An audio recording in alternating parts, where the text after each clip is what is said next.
Hey guys, Jay here. Welcome to episode 20 of the Atlanteans. I'm here with Joe. Hey Joe, how's it going? Good, man. Woohoo! Big 20. It's a Yeah, big number. yeah, A lot of episodes. yeah, A lot of hours of absolutely. podcasting. My wife has a lot of catching up to do. Um, Well, it sounds like this experience you've got in podcasting maybe helped you out with your job recently, didn't it? yeah, I forgot about that. Yeah, my boss has started podcasting Uh-huh. for various reasons Yep. about clinical trials, and I was on his podcast, and Very his cool. wife was like, "Wow, that guy really knows how to do his thing." Like, he should host, not you, Scott. And I was tickled by that. Yeah, I that's think cool. it's also probably because I listened to a lot of them, but yeah, I credit this for a little bit of that. It's kind of Yeah, fun. I think so. Not a thing I ever expected to say, Jay. Yeah. Never. All But right. welcome nonetheless. Yep. So, what have you been doing? In the last, I guess it's been like 2 weeks since our last cast. Yeah, I mean, painting up a storm, man. Yeah. So I I think I was painting the Abyssal King the last time we We casted, were. Yep. and I finished it, and I was stoked. I'm really happy with how that turned out. I It's hope to never amazing. paint another one. Though I did Um, learn a lot about how to paint one, so I guess I could if I, for you know, under penalty of death Yeah. or something For like those that. that are interested, down in the comments, there's a link to our link tree. Very shortly, probably by the end of this week, there will be pictures of his colossal up in on our Instagram. I've he actually gave me a bunch of his models to take some photos of, and I'm in the process of editing them and getting them ready to go. And once that's Yeah, done, we'll get them up on Instagram. I'll get them to you, Joe. Have some really sweet stuff you guys haven't seen yet. yeah. It's been I've been really grateful that you've been able to take all those Yep. pictures, and I can't wait to share them. Like, Yep. Absolutely. because this army's been a labor of love. Yep. I also painted Firequill. That Mm-hmm. guy was really fun to paint.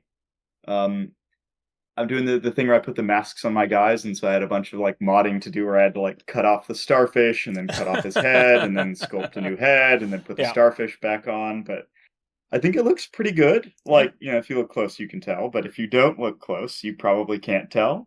Yep. Um, so that was very successful. Mm-hmm. And what else? What do Right you, now I'm working on.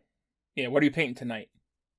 So I'm painting tonight. I've got Boomhowler, Okay. not Thorga, but like Yeah. old school Boomy 4. Mm-hmm. Man, this is a great model.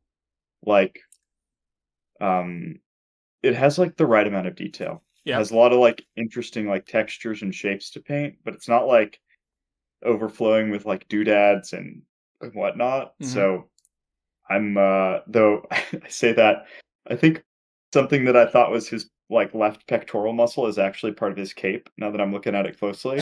So got to go back and paint that in. But Eh. no, he's a really good looking model and I like a dynamic pose. So I'm pretty stoked about him. I also got my booty boss on the painting table. If Mm-hmm. I, tire working on Boomy, I'll put some paint on him. Both Very cool. both cool models. It's interesting. There's only like one painted. It's like there just aren't that many painted models on the internet for these things. So when you Mm-hmm. search like painted booty boss, like there's not even an official painted one. Yeah. Like all there is there's like a couple people who painted them from time to time. So Yep.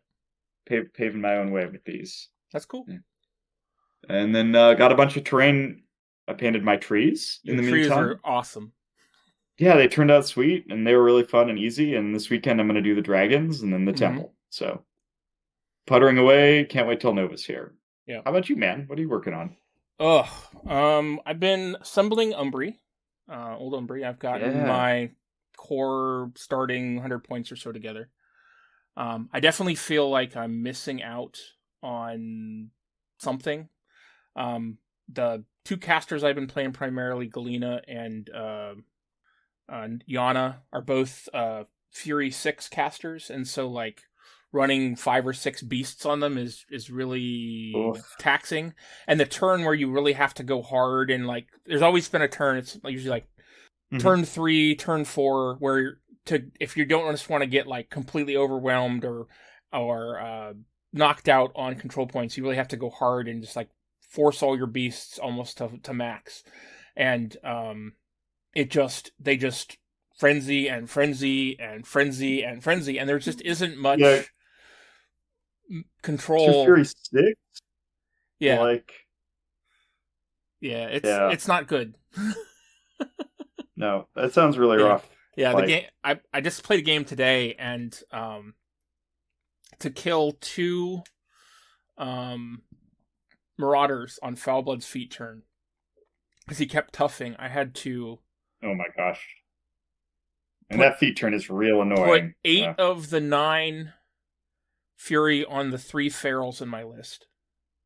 And then still Oof. one was alive, and then I had to attack it with the primeval that had successfully made its threshold test that turn, with a Because he's a 10, so that he's a helps. 10. Like, He had 3 fury on him, so he was a 7. I thankfully rolled Snake Eyes.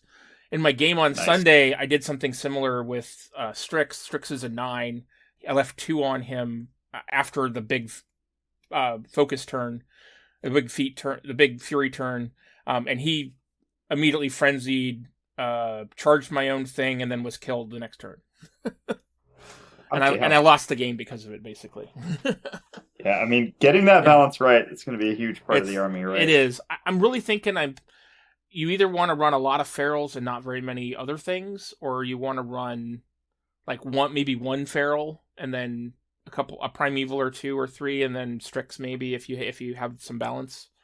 I don't know. Yeah, I haven't figured it out yet. Kind of like throwing them in, every turn you're like, oh, at least one of these beasts is going to die, and then I'll throw in a second one, and maybe that one will live, and I can take its fury, and then everybody else just chills, kind of thing. Like, yeah, I will say that I'm not sure so I tried playing with the arc node arm on my melee focused primeval today. oh, like a sword primeval? Sword, stag head. I probably should have taken the bear head because I was playing into Brian Bloods, but my list had a stag head for whatever reason. And the arc node, because I was playing with Galina and I wanted to put Refuge? No, Refuge was on the ranged one. I wanted to put Curse of Shadows on stuff, so that I could then throw the spear with other stuff, or oh yeah, that makes sense. Yeah, get your damage with buff other out there. things, get the damage debuff out there, and I just never had a point where the melee primeval was either within 8 inches of an enemy model to cast Curse of Shadows, or wasn't locked in melee with enemy models. Oh, and yeah. I feel like putting the arc node on the ranged primeval. I mean, yeah, he already has to be within 10 inches, so he could be within 8 inches to cast. But then you only have one POW 15 and a POW 12 attack, and you lose out on that POW 16, POW 18 with primal, POW 20 if he gets to 5 corpses. Which I will say that in this game today, one of my beasts got to 5 corpses, and the other one got to 4 before they were killed. That's so good against Brines too, right? Because they have tough, and so you've got like these grievous wound monsters that just like. Yep. Seems good. Yeah. We'll talk more about that game in a little bit, but yeah, it was. I don't know. I'm filling out the army. You're doing a bunch of really cool pacing, which is cool, and some cool conversions, which has been sweet. Yeah, that's the nature of me, and I just want to. I'm not doing your atypical forest, snowy bases. I'm doing a swamp bases, so I'm doing like cattails, not foxtails. Yeah, they're awesome. Mushrooms. Cattails, not foxtails. Tell me about that. Well, so the last podcast I kept calling them foxtails, but the reeds that are on they're called cattails. They're not called foxtails. No, that's fair. I guess that is right. You could have fooled me. I didn't even notice. Yeah. But yeah, the cattails, not foxtails. Mushrooms. I've got some sticks, and I've been adding like a bunch of ravens to things, and yeah, it's been fun. I got a bunch of dead logs. Yep. I think they look great. Yeah, it's been fun. So the one thing so after having played a bunch of games, and I actually noticed it today in my game. So last episode we talked about the feral, and we had a discussion about which head is which. and we Okay. didn't really know which head is which. So I think I'm ready to make my final. What I think Final what I think it decision? is. Okay. So we know that the pig head is the razorback head, right? We can agree on that. I believe that. Yep. All right. So then the Alki head, which is the one with guard dog. This is the one that when I looked up the Alki name, it like talked about like defensive Mystical dogs, right? mystical dogs and stuff and all. Well, yeah. I didn't notice that the Alki's melee weapon is called a beak. Oh, so I'm pretty shit. sure okay. the Alki head is the bird. Okay, I'll take that.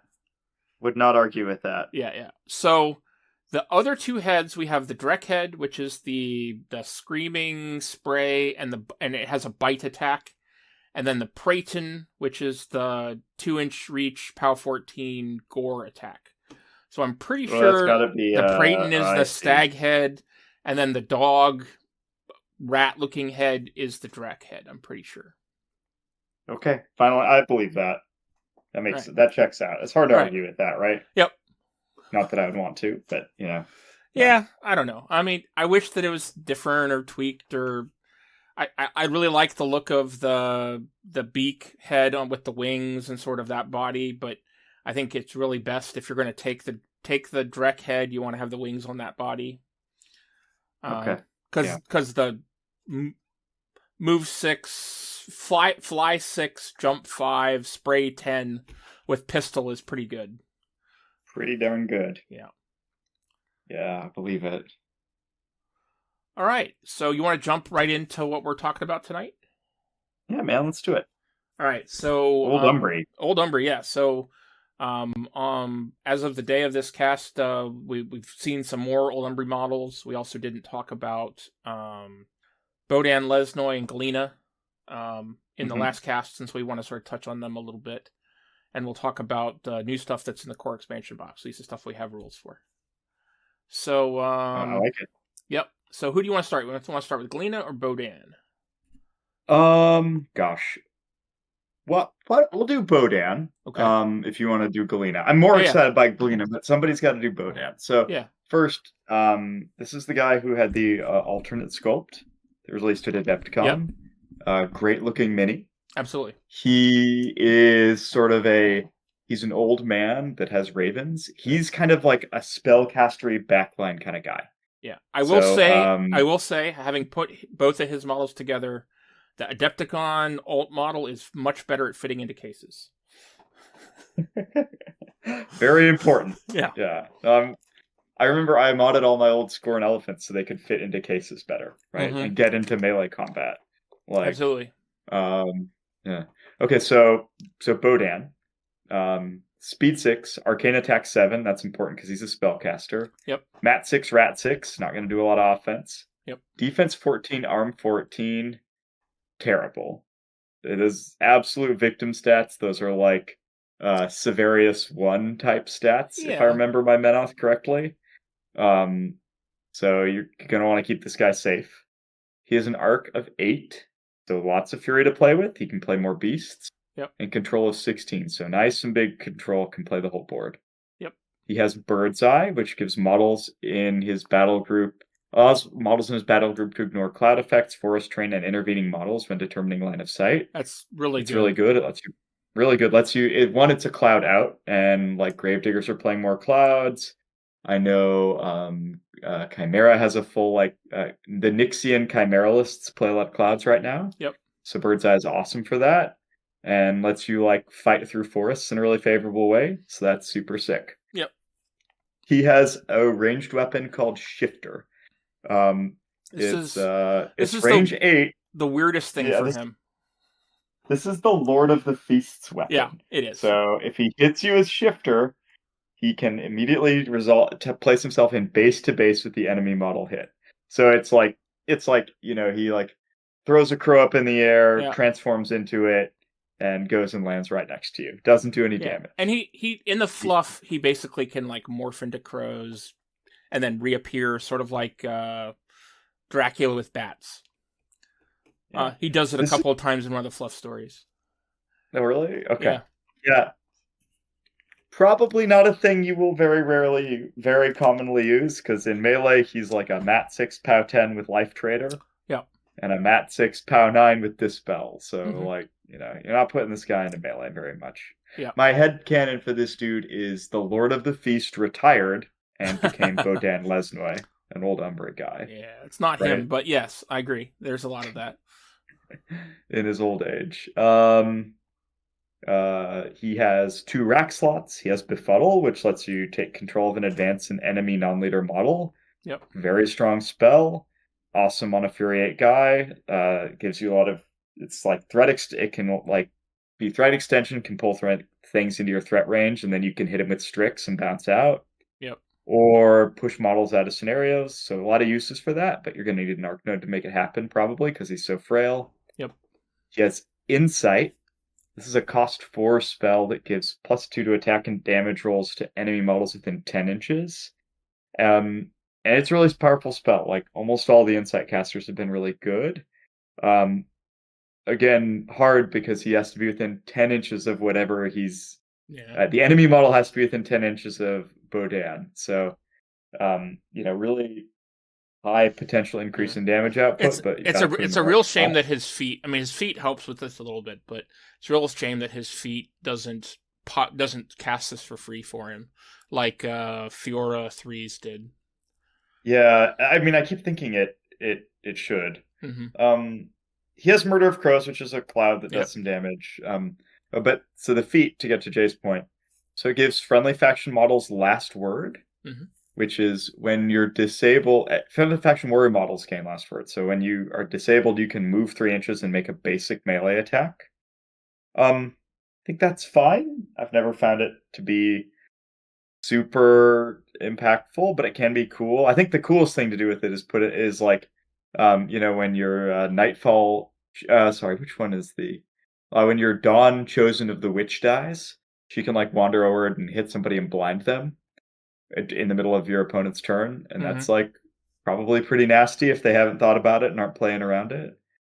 I don't know. Is there any other like dirty things you can do with that? So the other thing, I mean, there's some options. Like basically, you can, does it remove the guy from one basic melee attack, and is he removed from play afterwards or not? I think it removes your guy from play.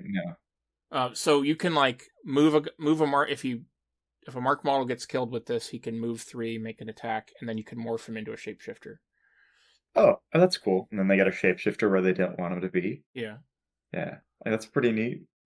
The hounds don't do anything cool on their melee attacks, do they? No, not yet. The other part though is that makes this interesting is the Lesnoi game's Grim Salvation. From the feat. Yes, this is and the other part. So Grim Salvation is when a model is directly hit by a basic attack made by an enemy model.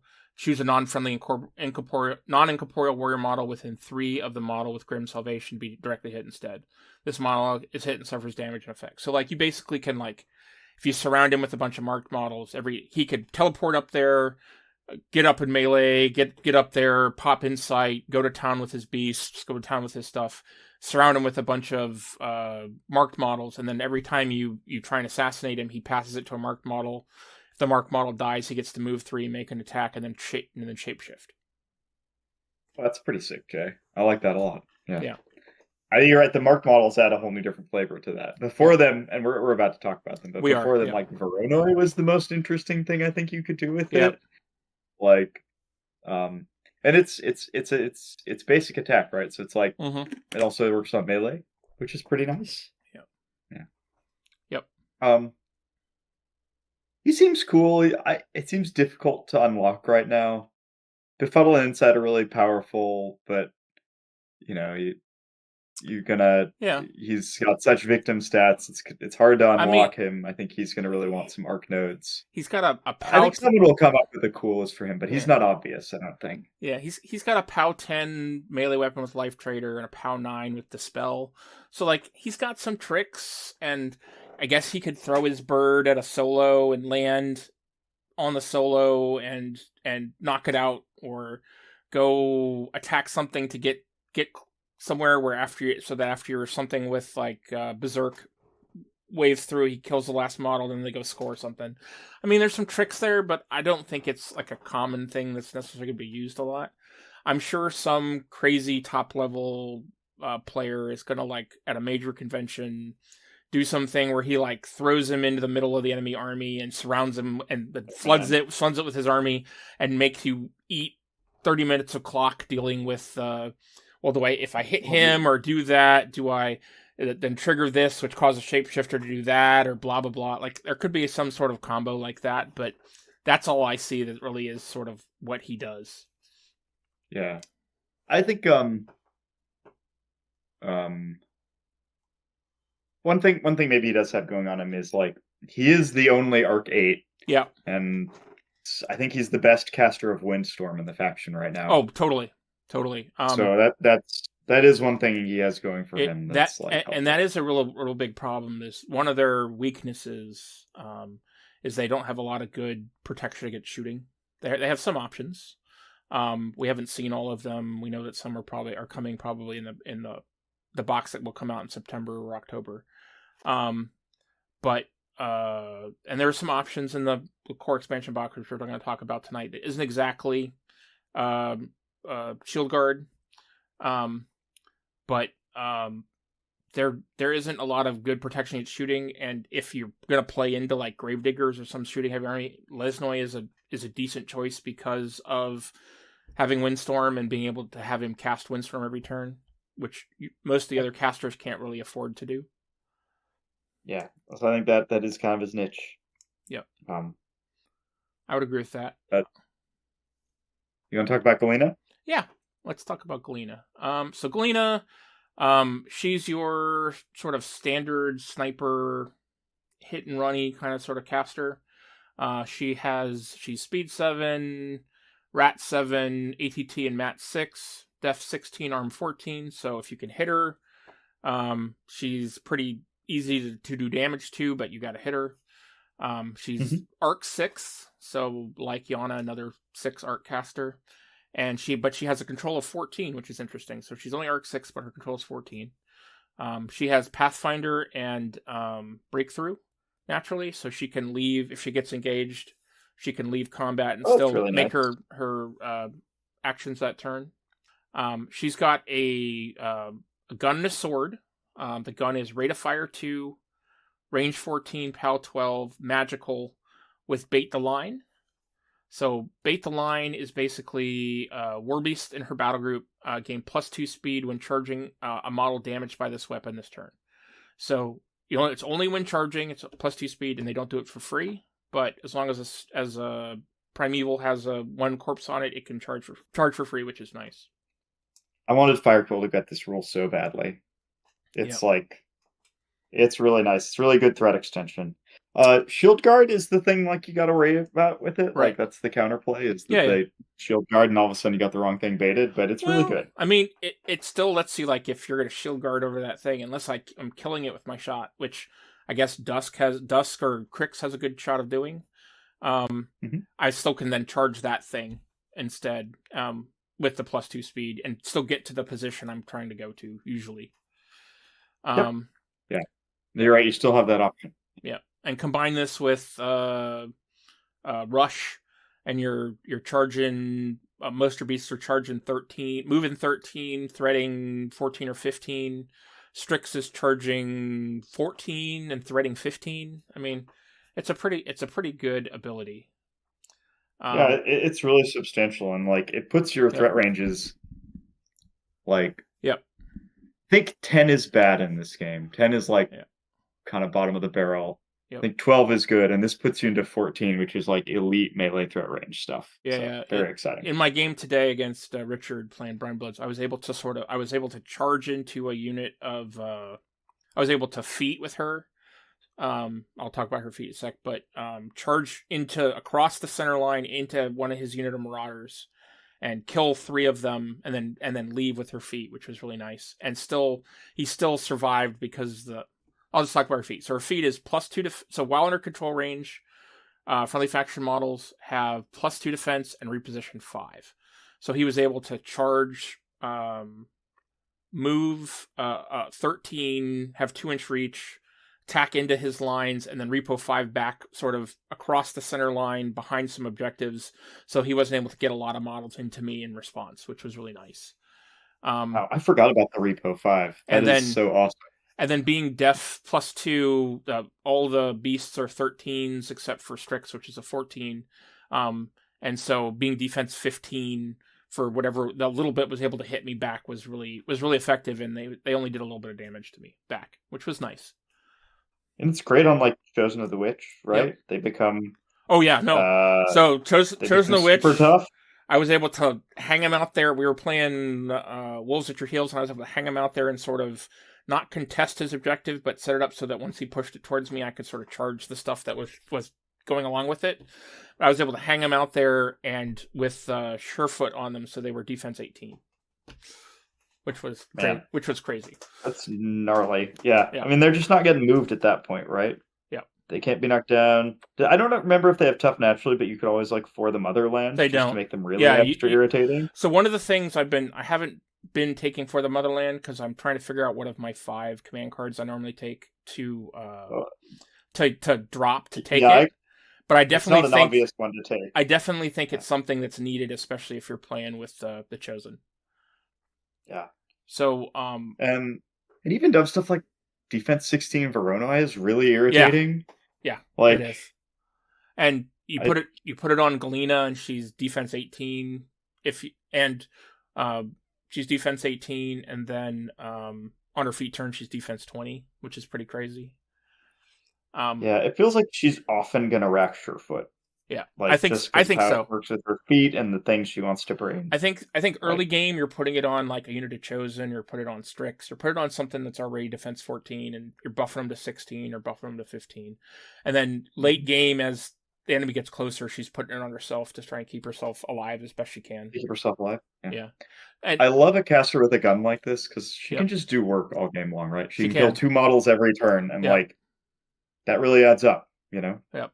And it also helps with her abilities. So that's one of the things we can talk about. So she has dodge, she has headshot. So this is sort of good and bad that she has headshot. She is good because it ignores tough, but it also removes models from play. So like models like Veroni don't get corpses from models she kills. Oh, that is a good interaction to note. Yeah, it's a little unfortunate. It is cool that she does get to ignore tough, which there's a plethora of in the game right now. She has resourceful, which if you're putting Surefoot on her, she gets to upkeep it for free. As well as she has refuge as one of her spells, and so you're usually putting that on like a ranged primeval. I had a ranged primeval on her feet turn. Move 6, throw a spear, repo 5, and then move 6 to the other side of like a woods, away from the enemy. I hate this. Wow. And on the same turn, just because it's like you move 6, and then was like on the other side of a forest at the end of the turn, because he could move 11 after his activation ended. So, or at the end of his activation, which was pretty crazy. So, I could see playing her in a way too, where you have 2 of those primevals and you're juggling refuge, right?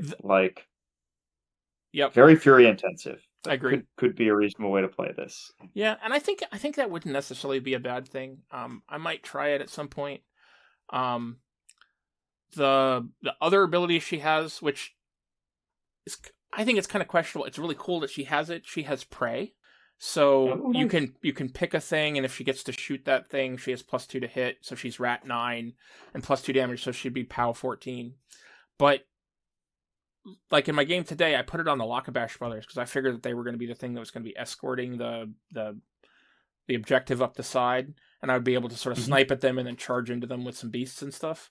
And he basically ran and put them behind a forest and used them to contest the objective that was sitting in the forest instead. And I didn't get to shoot them at all the whole game. So that's why I think it's kind of... And there isn't a way to move it, like a lot of casters that have prey can do, which is a little unfortunate. Yeah, I've been playing a lot of prey in my Brine Bloods with the ambushers, and making that decision right is really hard. And like, and you're right, your opponent gets a vote.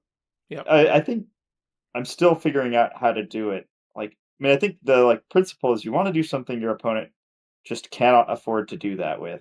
Yep. I mean, against a list like Richard's, I don't know if that thing exists, but I Yeah, agree. it's not an easy button getting Prey to work. Yeah. So then she has 2 spell rack slots, and then she has 2 more spells. She has Pincushion, which is it's kind of so. I feel a little weird with her because she has to get close or has to have an arc node to really get offensive spells on things. And Pincushion is a friendly faction models gain an additional die on ranged attack and ranged damage rolls against target model unit. Discard the lowest die, so she has to cast it on an enemy unit, and then all of my models get an extra die. Basically, get signs of importance against it on attack and damage. Drop the lowest, which is good, but either she has to get close, which she doesn't want to do, or I need to get a primal with an arc node, and that's sort of what I was talking about, where I was having a struggle with the arc node arm earlier, because it'd either be on the beast with the sword and just be engaged all the time, or it was never within like 8 or 10 inches of an enemy thing, because everyone's sort of like staying at max distance away, and then you sort of have to push in and then hope you survive. And if I'd put it on the one of the ranged guys, he wouldn't have had a very good counterattack once they got close. So, I don't know. Yeah, I think, there's some potential for it to be good. Yeah. I can see you casting it on your feet turn, right? Because that's with the one turn you get to repo 5 and get out. But outside of that, yeah, like, a lot of potential there, but it just may not come up very much. I agree. You know? I agree. And then her other spell, which was very useful in my game today, was Shadow Pack, which is a round spell that she casts it, and for while in her control range, models or battle group gain stealth, and it lasts for the round. So that was very useful. Great spell. Yeah. I don't know how good stealth is right now. Like, I feel like a lot of factions have an out, but yeah. Mass stealth heavies, like, it just seems like it has to be good, right? Yep. I wish that they had better fury management so that I could justify taking 5 heavies with her, like I did today. Yeah. I really think she wants like 3, maybe 4, if you have like a one support one that's sort of going to sit in the back and hang out with her. But so in the last episode, I talked about the Alki head feral, and how I always thought that I would want to have one to have guard dog on the table, and I really. And you had sort of mentioned that Galina probably wouldn't need one. I really think I agree with you, because the Alki just sort of, there was a point where he was able to charge something that sort of peeked into my backlines and leave her side and sort of used as a counterattack piece. But the rest of the game, he just sort of sat there and didn't do anything. He's only 8 points, which is fine, but I don't really think that head is necessary with Galina. She can play like so far back that she just doesn't have to have it. Is kind of your thinking. I think so. Yeah, I think so. As long as she, that's a really good thing to know, right? Yeah, like that'll help you build a more efficient list. That's awesome. Yeah, I think so. Good so. Tip. I actually think that she probably could live with just the feral with rush, with like a direct head with rush, so that she had the move and spray and still be able to speed up her beasts. And I don't think she necessarily needs... That's all she needs in terms of anything else, especially with some of the models that we're going to talk about today. Yeah. All right. So I think that covers the all the models that were previously released. Do we want to talk about the spell rack real quick? Because you really sort of wanted to talk. Really wanted to talk about the spell rack is really important. Yeah, I think so too. And it definitely. I don't think there's so many options of how you can take and what combos you can use. I'm a little sad that none of the casters we've seen so far have more than a 2 rack. So it's going to be kind of limiting on like what you're taking and what you're doing. I think the rack sort of falls into like 3 or maybe 4 categories of similar spells that do slightly different things, and you sort of have to pick which ones you want to take against different armies. Rack 3 is like the best stat in this game. Yeah, and yeah. So, what do you think? So do we want to just go over the rack and then talk about each one individually, or do we want to sort of talk about let's talk about like the ones that we think are like often picks? Like, which ones do you think are like pretty exciting, and which ones are like situational? I don't know. So here's the crazy thing. Like, I honestly think that maybe all but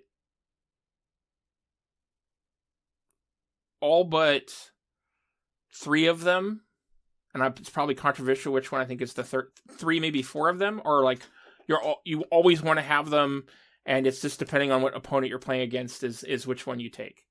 So like that's a good spot to be in. Yeah. So like I think Curse of Shadows is a great spell to have, and if you can get it on your opponent, which I was talking about today is a little tough with it only being range 8. I think it's a great armor debuff, especially when playing into Brine Bloods, which are going to have 19, 20, 21, 22 armor things or higher. And that's the only real arm cracker on the rack. So when you need more, when you need to bust a tough heavy, like you're either going for that, or maybe you brought a primal, like a heavy with primal. But when you for the rack, that is the damage spell. Right. Yeah. And for everyone's info, Curse of Shadows cost 3, range 8, upkeepable. Target enemy model unit has -2 armor. One of my models can advance through affected models as moving past it. So you can put it on something, drop it by -2 armor, and if you need to like charge through it or move through it to get to an objective or something, you can. It's a decent upkeep, decent debuff. I don't think it's the best debuff that we've been seeing in the Mark IV racks, but I think it's okay. It's adequate. Yeah, you got to build your list with the option to do it, basically, because I think you really want an Arc Node for most of these people. But yeah, I think it's not a bad one. Right. I think that the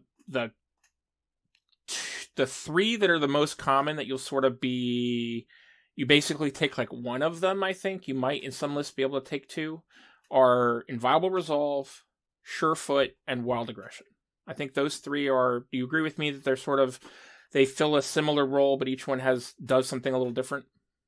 Yeah, I mean, I think those are ones that you'll often be taking. Right. Yeah, for sure. I agree. So Inviolable Resolve, +2 armor, can't be knocked down, can't be moved by a push or slam. It's your standard. A lot of armies have it. It's you put it on your big tough unit that you want to survive, or the thing that's holding a point and you don't want it to be knocked off it. You bring it when your opponent has harpoons or drags. Exactly. Like that's when it's pretty sick. You bring it. We haven't seen a tough model, I don't think yet, but you bring it. Like it's really good too if like the Bear Cav are tough. Right. Like add more armor and tough to make them tough. No knockdown will be pretty sick. Yep.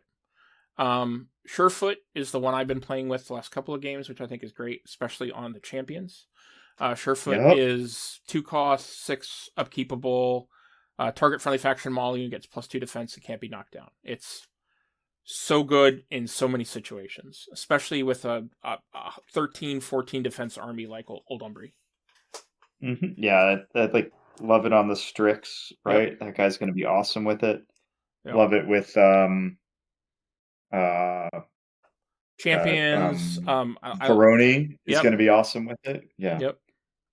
This one to me feels like one that I'd be thinking about almost every game. If my opponent hits really accurate, then it's when I maybe drop. It probably is my go-to for every game, pretty much. So interestingly, Brine Bloods has a lot of stuff that can boost either gang or Brines are super accurate abilities, so that a lot of, at least in melee, a lot of their attacks are 8s or 9s in mats. And so being defense 16, it can be helpful, but maybe you pick something else. Maybe I totally agree with that. Yeah. I was surprised a little bit. I mean, yes, it made the champions today amazing, and on Galina's feat turns made them 18s and made them really. He had to spend a lot of resources to kill one model, so it definitely worth it in that situation. But overall, I don't think might not necessarily be worth it against Brine Bloods. I still need to play the army some more and feel it out. The last one that's sort of in that combo group, I think, is Wild Aggression. So Wild Aggression is target friendly living warbeast. And the spellcaster battle group can run, charge, make slam or trample power attacks without being forced, and gain boosted melee attack rolls. This thing is so amazing on Strix. It's just unbelievable. Man. Yeah, it's funny because Surefoot's really good on Strix too, right? Yeah, but I love this one on Strix because Strix can't charge for free, unlike the Primevals. Right. So he really loves that part of it. And then this is just going to make sure that he hits all of those attacks. Yep. and bounces away with no issues. So Yeah, I really love Wild Aggression. I think it could be great on the feral with the +1 to damage and armor, and overtake. Or the berserk one. I think either of those two would really love to have this as well, because it would really let them sort of get up in the enemy. They both have 3 fury, so it let them save some fury going in, and let them maximize what they're doing. Yeah. Yep. Oh yeah. I totally forgot about the berserk overtake guys. Right. They love this thing too. Yeah. I think it's a cool spell. Absolutely. So then the other spell that I think is going to be pretty common is that, at least against especially against we already mentioned, is Windstorm. It is a little limited now that it's only got an 8-inch bubble. Thank God. But yes. -3 range. As we said, I think Lesnoi is probably the most common person you'll see this on, with his 8 fury. But you charge so far with some of these casters, it can put you in a situation where your charge threat is farther than their walk and shoot range, right? Which is absurd. Yeah. But I agree, it's not easy for most of these casters to cast. It's hard to imagine Galina wanting this, right? Galina, or I think Yana. Yeah.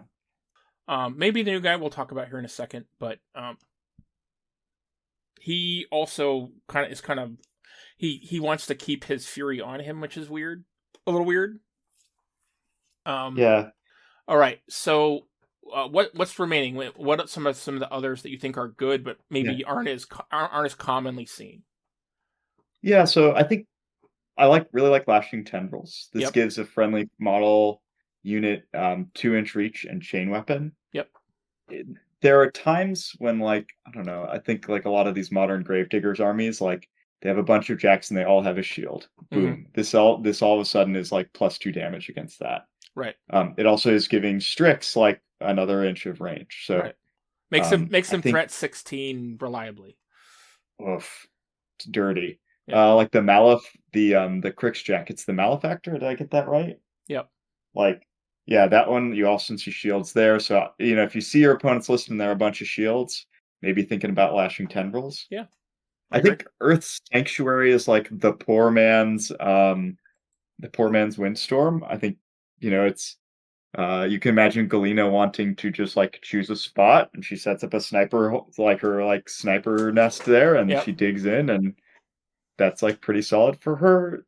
Good at protecting you have stuff in the back line holding a scenario piece down, you dig it in, you dig that stuff in the early game, and it's just it has and it doesn't need to move, and it can do its job there. Kind of cool to dig in the hounds, right? Yeah. They do like to reposition, right? I think they do. They have one of the guys while he's alive gives them reposition. Yeah.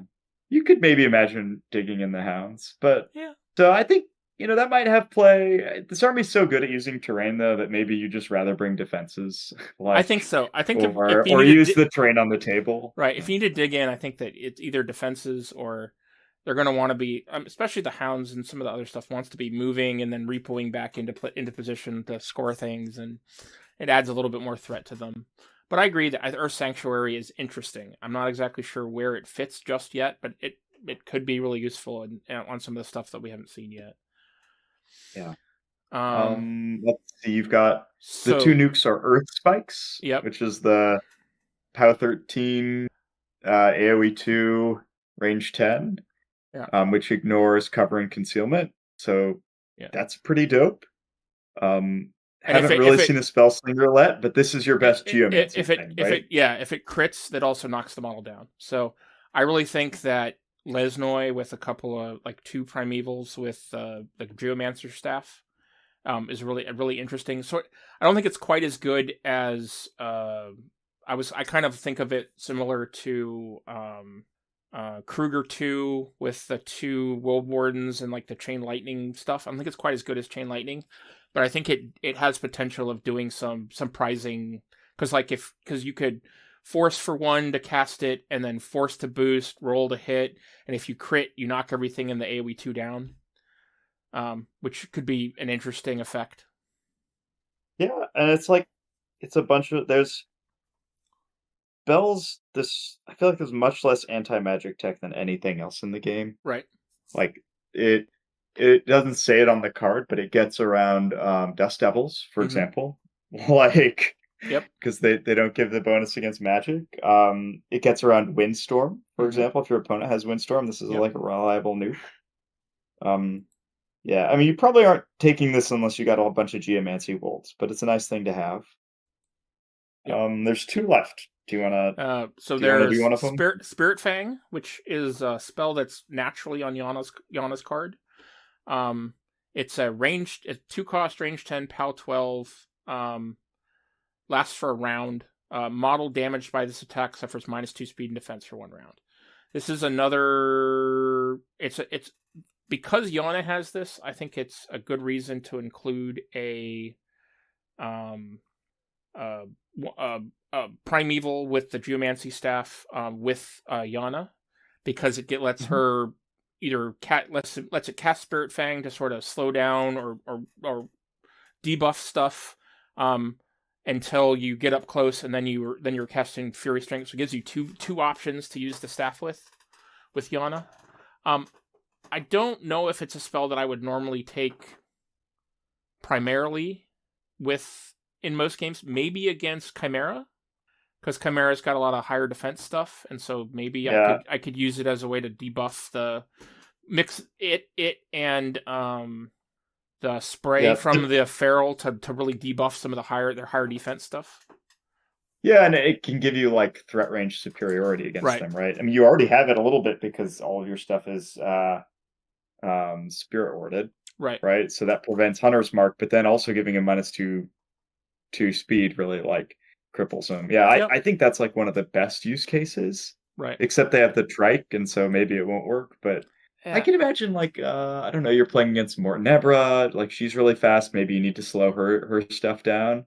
Yeah, like it could be good there. Maybe you're playing against Vargas. I don't know. You want to slow his stuff down? I don't know. I could see it, but I agree. I think it's more situational. Yep. And then I guess there's one that we like the least, Tides of War. It's not awful. The fact that you have to cast every turn is the only reason I'm not a huge fan of it. Like, if it was an upkeep spell, it might be more interesting. Yeah, I think it wants guns, so maybe it's part of a list that plays a bunch of guns. I don't know. Yeah, I mean, Galina might like it because she doesn't have repo naturally herself. Her feat gives repo 5, but without if you didn't want to say take the command card that hit and run, so that she was able to repo when she needed to, it would be a spell you might want to take with her. So it gives the spellcast in the spellcaster control models of battle group gain reposition 3, and it lasts for the rest of the turn. So your caster and her battle group get repo 3, which is nice. But for 2, and you have to cast every time you want to use it, and she will have to go first before the beast necessarily. I don't know if it's necessarily worth it. Yeah, Brightbloods have something like this, and I keep wanting to do something cool with it, and I have not yet. Yeah. So, not saying it's. I don't know. Maybe somebody will unlock this, or maybe we're really undervaluing it. But I'm with you here. It's on at least one of the Winter Corp casters, and it was on some of the Cater casters in the past, and so I've had some experience with it. When you need it, it can be good, but it's so situational that something else is probably better. I don't know. There could be something that comes up, or there could be a caster that comes up in the future where you want to take like 8 heavy beasts or something like that, and being able to give them all repo 3 every turn could be super amazing. Yeah, and maybe it's really good on Galina or something like that, right? Yeah, I really do think that the key point would be putting it on Galina, and just having it in your back pocket in case she ever needs to repo away when you don't have a hit and run or her feet in a situation. Yeah. Because she does find herself with extra fury sometimes. And usually, you want to keep that to transfer damage away, but with as hot as her beasts often have to run, she usually only wants to be on like 1 or 2. Yeah, she doesn't want the full... Right.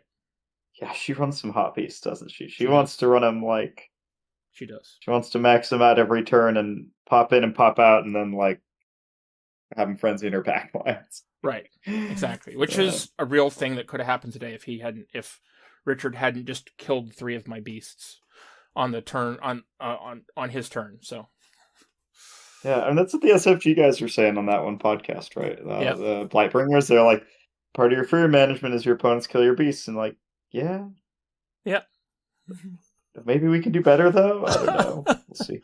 Yeah, I really hope that there is some unseen free management that pops up. All right. Serenity Head's looking better and better. Yep. All right. So I think we are into the new stuff now. The stuff that's coming up in the box. I think we should probably start with the Warlock, because we've just talked about a couple of casters. We've just talked about the spell rack. So I think comparing him to them, and what he does could be worth it. I'm in.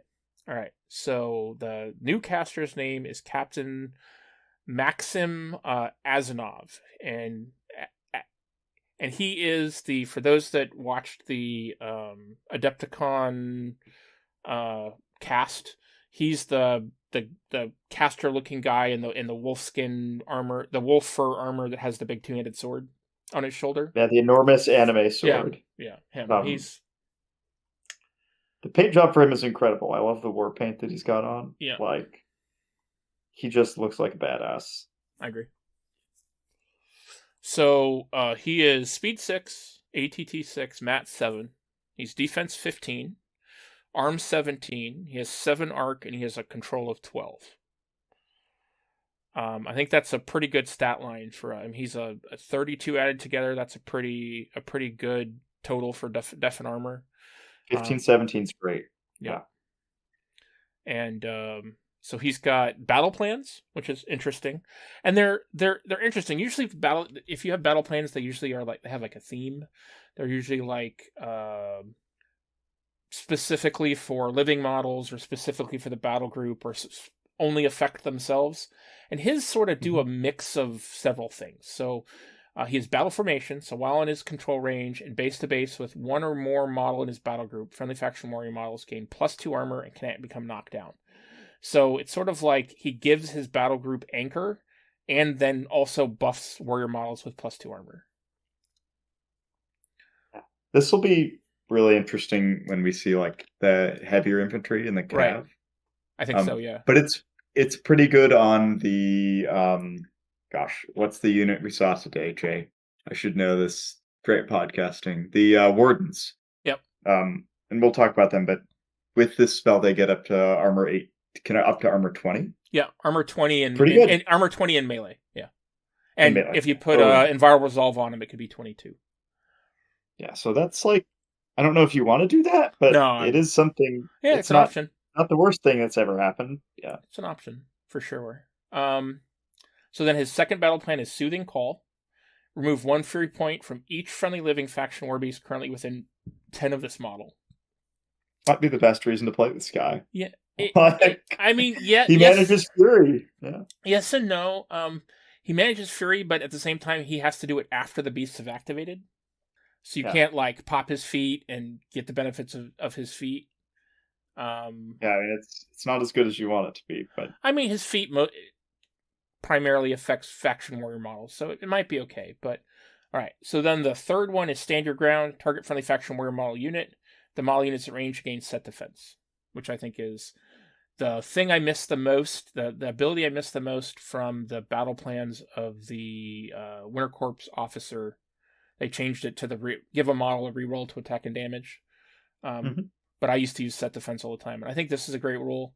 I don't know where I would put it necessarily on. I mean, you could give it to champions. On the Chosen. Yeah, you give it on the Chosen. Yeah, just like blah, so they're 16s, 18s if you charge them. Yeah, that's pretty good.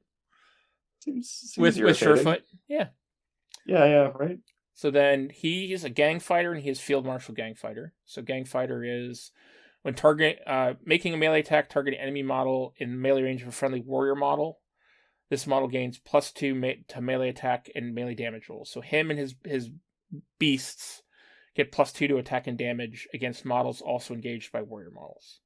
So he wants to play with a good mix of stuff, it sounds like. So how good is this rule? Because I know other things have had it. Like somebody in Crix has this rule, right? I But don't. I Yeah, don't see it I've a had whole stuff lot. that have it. I've It seems played like it stuff could that be have it. exciting. You kind of have to have like reach models to really make it effective. Yeah. Which is another reason maybe that you play with the spell that gives you +2 range. I don't know. It could be great. It isn't necessarily great. I think if you're playing with like a bunch of marked models and shifting them to shapeshifters, having a bunch of shapeshifters and beasts fighting together could be interesting. But then his last It rule gives you a reason to do that. Yeah, his last rule is jump. So he can after moving, so he can move his 6 and then he can leap 5 and be placed within 5 of his current location, which is Oh, that's really fun. it's a pretty cool ability, and it plays into his feat, which is really interesting. So Okay. so his feat is it's called Lion's Roar. So friendly faction warrior models beginning a charge in his control range get +2 speed during their charge. While in his control range, enemy models cannot run, charge, perform special actions or special attacks. Lion's Roar lasts for 1 round. I thought maybe it's his sword that does what I'm thinking. Yeah, it's his sword that does what I'm thinking with the jump. Sorry. Okay, what does this sword do? We'll come back to the feat. So his sword is 2-inch range, magical, POW 16. He's a Mat 7. So his sword has a rule called Pounce. During an activation which this model is placed as a result of using the jump ability, this weapon's first damage roll is automatically boosted. So it's the same thing as your cats from Scorn. Tyrant Redeem has that. Yeah. Yeah. So he can move 6, really fun. Leap 5, and then get a free boosted damage roll on its first attack, which is pretty cool. I love the narrative of it. It's so good, right? Yeah. It's like Aspect of the Cat almost. Yeah. I feel like this guy is going to be my new Vlad. Your new what? My new Vlad. Yes. He feels very Vlad 2 to me. He does a lot of this similar things. He enhances both his melee and his range stuff. There's a really dumb combo we'll talk about in a second with one of his spells. But so back to his feat. So he gives his army +2 speed on the charge, and then enemy models in his control range can't run, charge, perform special actions or special attacks. I mean, it's really good. Yeah. The +2 speed is nice for the offense, right? And I'm sure there's some stuff that's going to really take advantage of that. But the defensive part of it too, not being able to be run or charged, like guarantees the alpha if you can keep him safe and forward. I think he probably can. Yeah, and keeps up the +2 the speed feel of the army. I mean, it's only for warrior models. It's not his beast can't benefit from it, but you're still stacking those speed effects, which a lot of the other casters are doing too. Yeah, I think it's a great feat. It's cool how it fits into their design too, right? I agree. So, can he set defense himself? Let's see. Target friendly faction warrior model unit. Yes, he can set defense himself. Absolutely. Yeah, so I mean, well, actually, on your feet, they probably can't charge you, right? So maybe it doesn't matter. They can't charge you, but yeah, I don't know. That's nice for his survivability. Yeah.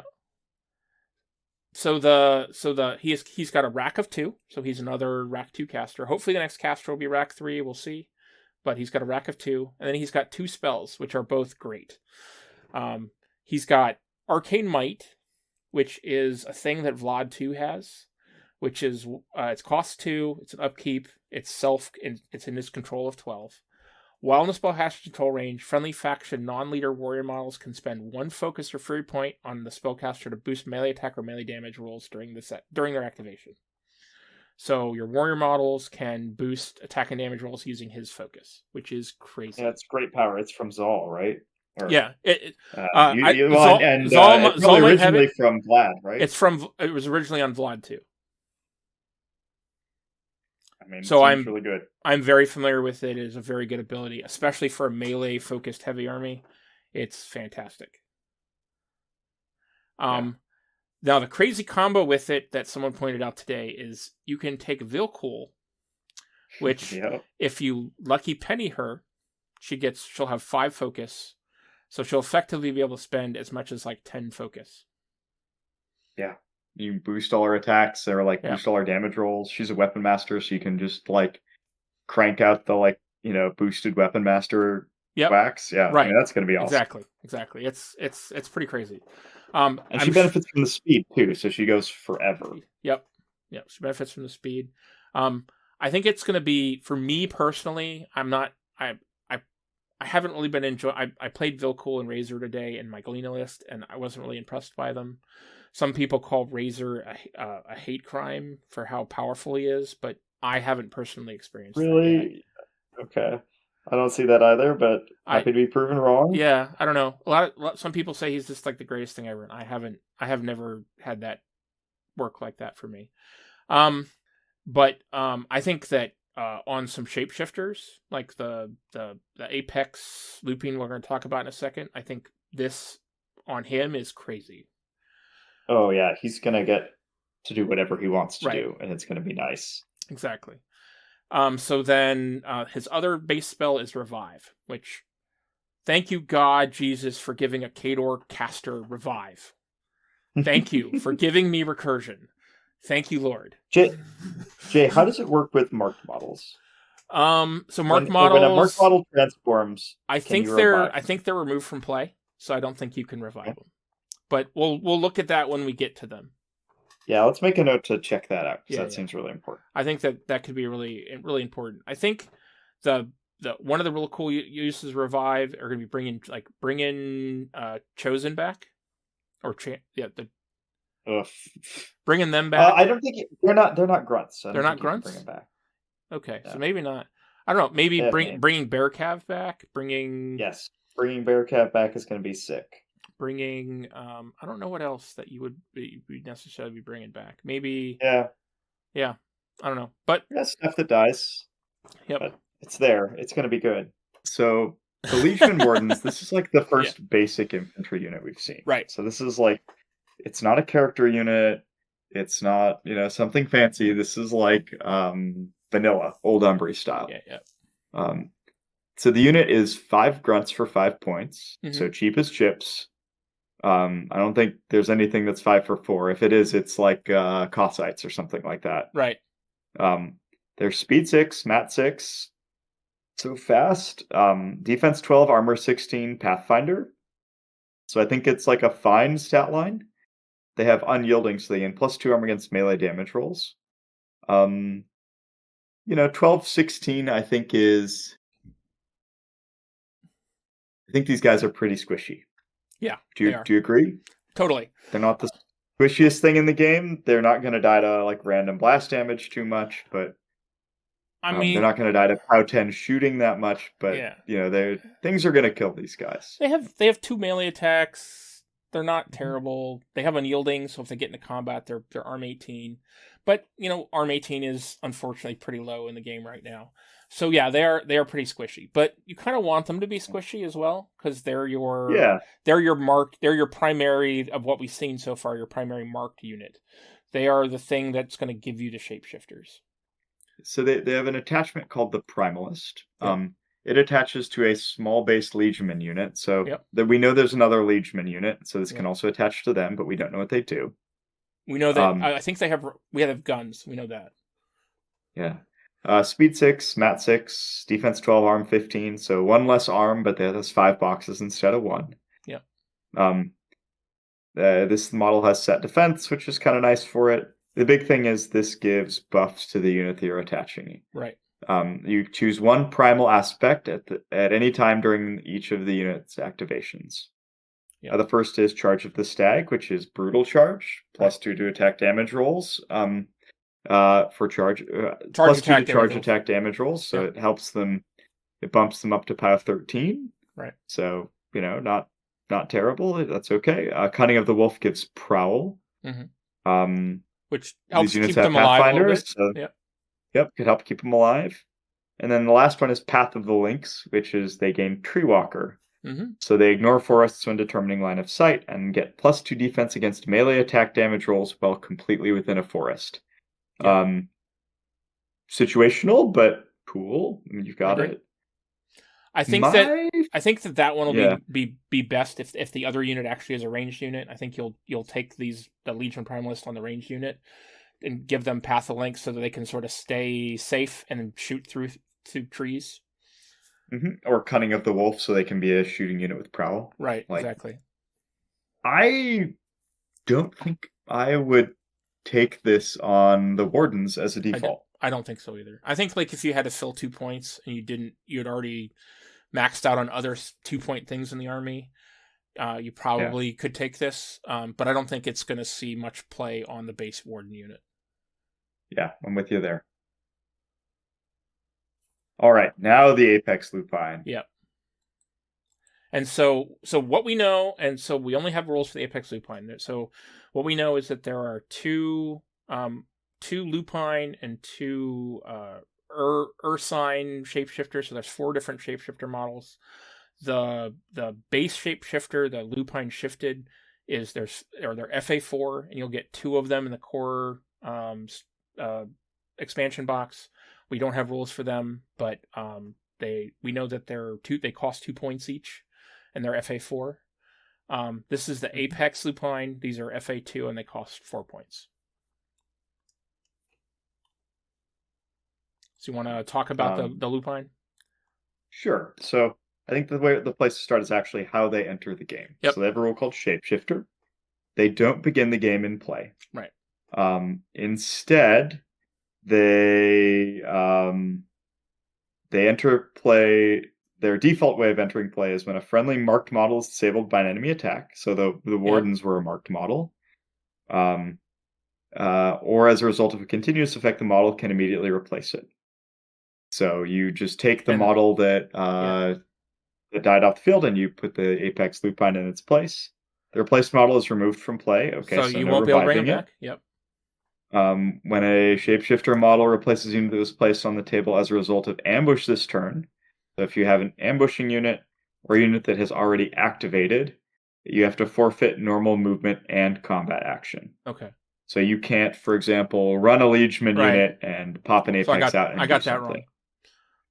Oh, it's okay. Yeah. I think that was the change, is that they used to be able to, and now they can't. They can't? Okay, so they made it a little bit trickier to apply. Yeah. Apply effects on the disabled model to this model. So I guess if it's on fire, you're still on fire. That's very fluffy. When this model replaces a disabled model, it's not considered to have entered an area and does not trigger attacks triggered by entering. So that's nice. Yep. And when this model is destroyed, you remove the shapeshifter from play. That's kind of interesting. So no corpses from it, which is unfortunate for models like Veroni. Yeah, making hard to get corpses from your own dudes, right? Yeah. This model, though, is pretty sweet. It's speed 6, mat 7, defense 14, arm 17, 10 boxes. Yep. So I think pretty solidly tanky. It's a 50 mil with Unstoppable and Pathfinder. Yep. It has Gang Fighter. So if it's it gets +2 +2 melee attack and damage if something else is in melee with it. So with a friendly faction really warrior, another friendly faction warrior model. So it works like gang. When a friendly faction. Yeah. Yeah, I guess it's like it has gang, but with every warrior model in your army. Right. This thing can jump just like the Warcaster. Yep. So you can move 6, jump 5, and it's got 1 inch reach on both its weapons. So it's like a 12-inch base threat, which is pretty saucy. Yep. And it can jump means you don't have to be able to see something. You can get over models, get into weird spots. So that's pretty cool. Now the coolness. Yeah. The main thing on this dude is it has Killing Spray. Yeah. So when it kills an enemy model with a melee attack during its combat action, you can advance an inch and make an extra attack. Yeah. So this can just berserk and chain through unit after unit after unit, as long as it keeps killing stuff. Yeah, this is the thing you're going to be wanting to give Lashing Tendrils to, or oh man, Lashing Tendrils or buff with the Animist. We'll talk about in a second. Yeah, or just great power is awesome on just making sure this guy hits over and over and over again and really kills everything in its sight. Exactly. It gives other Lupine models jump within 10 inches of it, so that's pretty sick. I want to get one of these out early just to have that capability on the table. Yep. So it's got Oh yeah, it's 2 melee attacks. It's got a POW 15 bite, range 1, and a POW 14 claw, range 1. Yeah. So, I really think this model is cool. Have you seen them? Have you seen the actual physical model? Have you looked at the picture that they released today? yeah, I think it looks great. Yeah. Do you not like it? No, Yeah. I like it. I think it's cool looking. I think it's.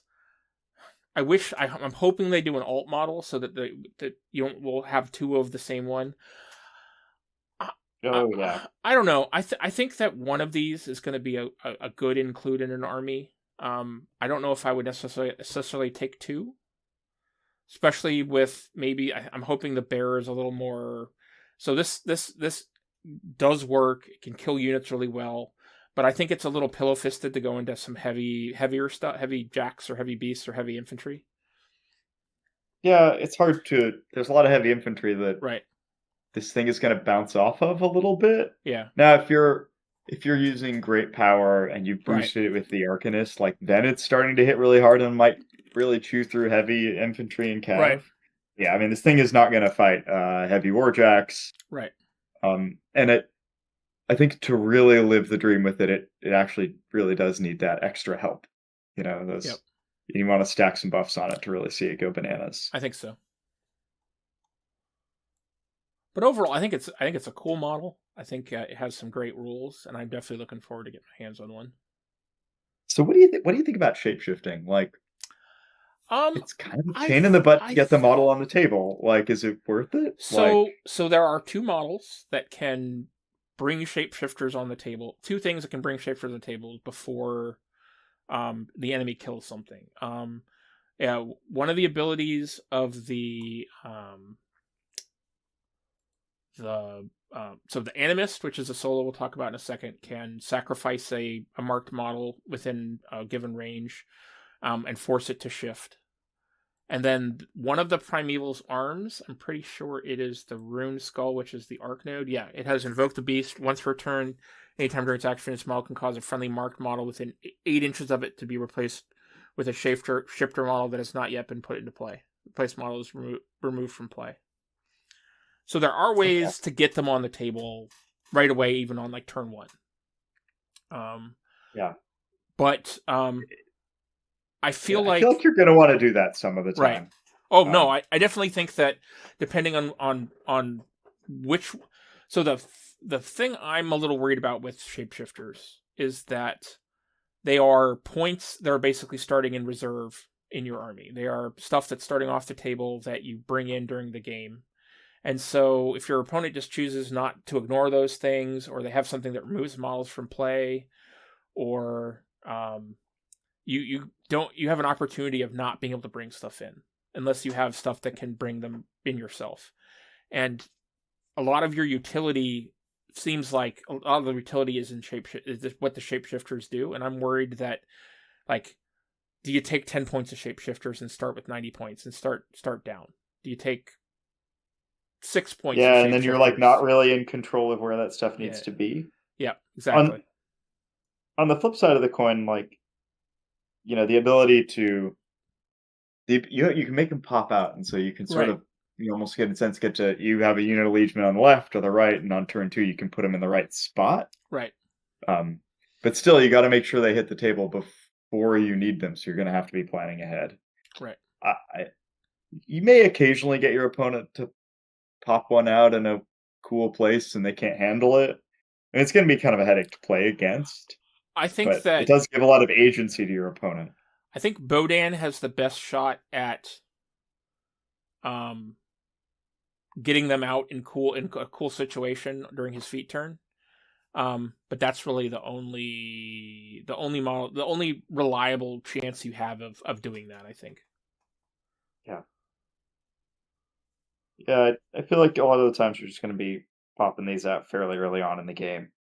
Like, it's cool your opponent will have to play the head game with you, right? They won't know where they're going to be exactly. They'll have to respect kind of both sides of the table. You'll get to put this thing across from whatever it wants to kill, which is going to be nice. Absolutely.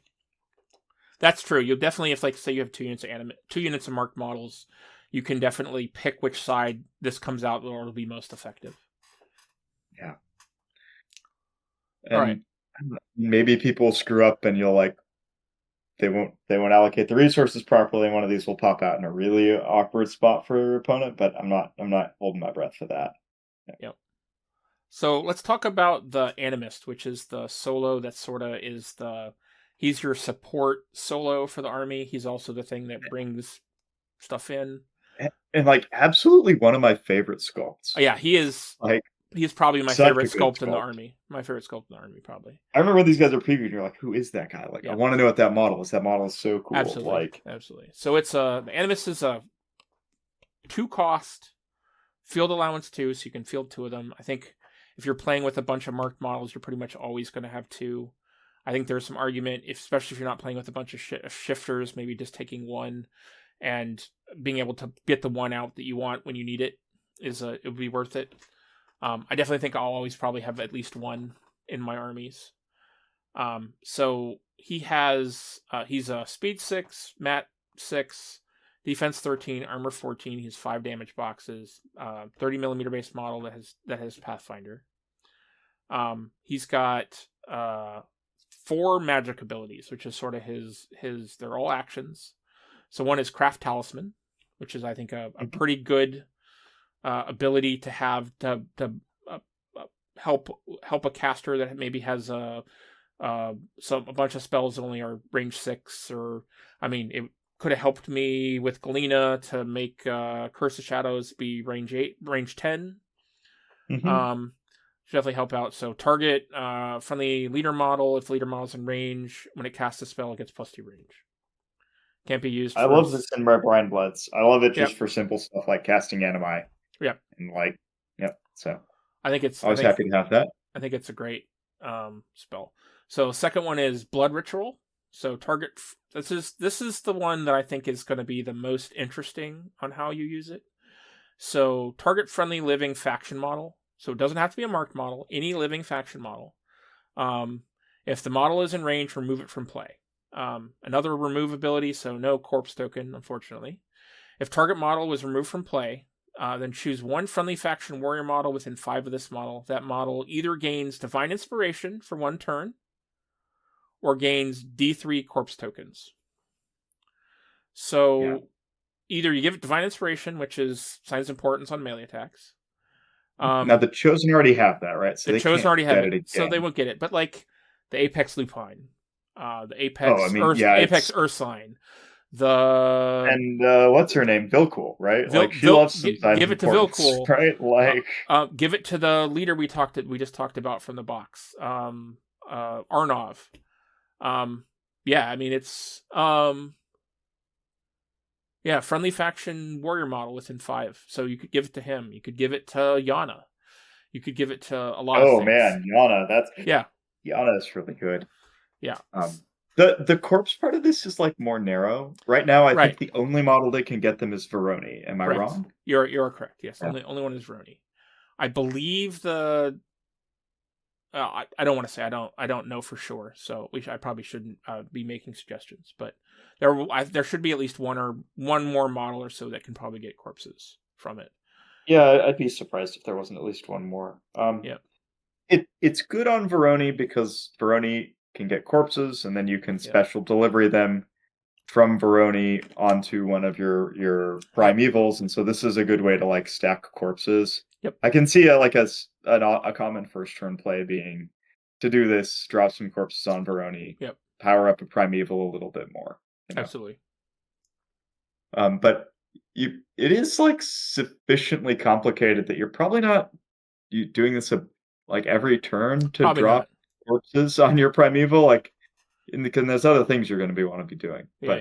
I really do think it's like a turn 1, maybe turn 2 thing you do, but unless you have a situation where it's really necessary, I don't think like maybe you need to heal Veroni up, maybe sacrificing a guy to give Veroni a couple corpses so he can heal himself back up to full later in the game might be useful, but for the most part, I think you're taking it to powering up on turn 1.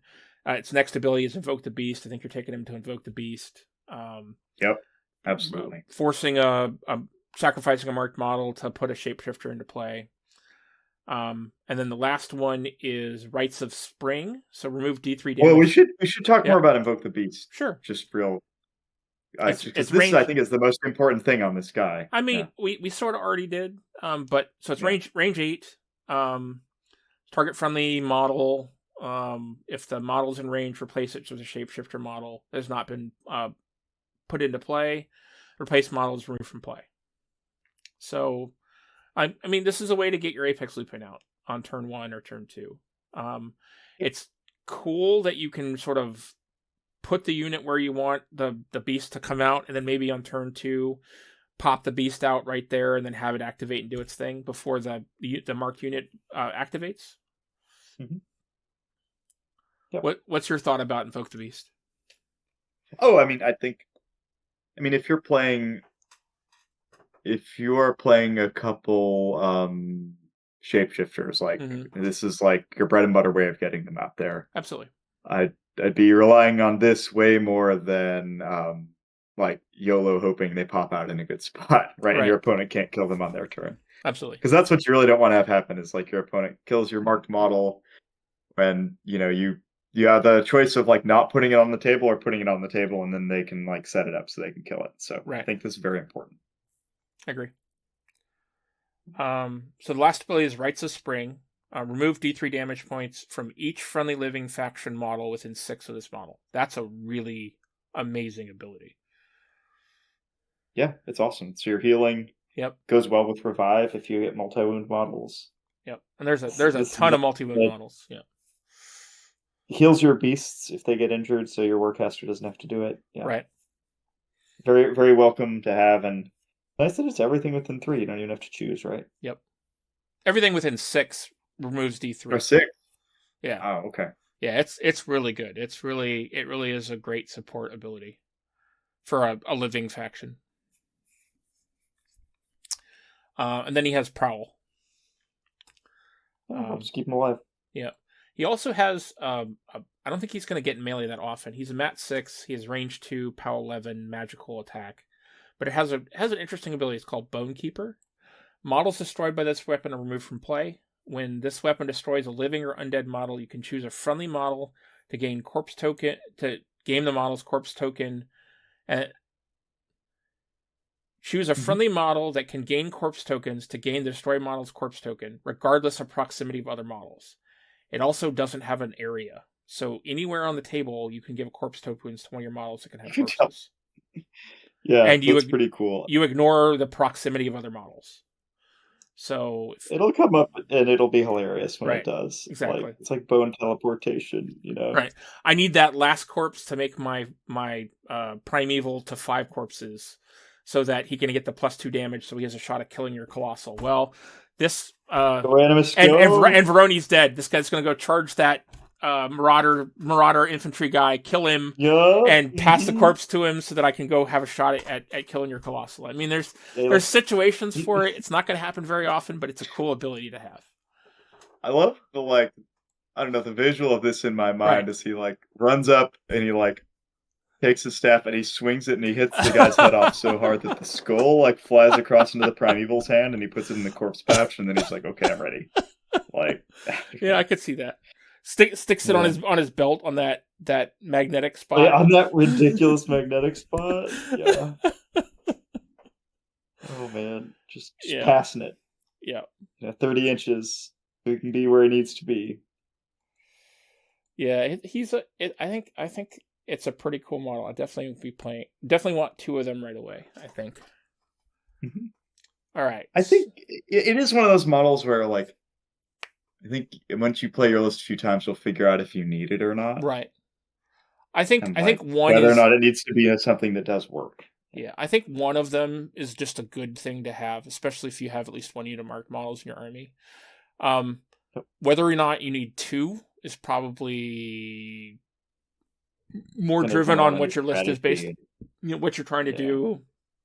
If I think one of the shapeshifters has shield guard is your shield guard model, and so maybe if you're playing against gravediggers, you want to get 2 of them out on turn 1 or something, or turn 2 after they run up the table.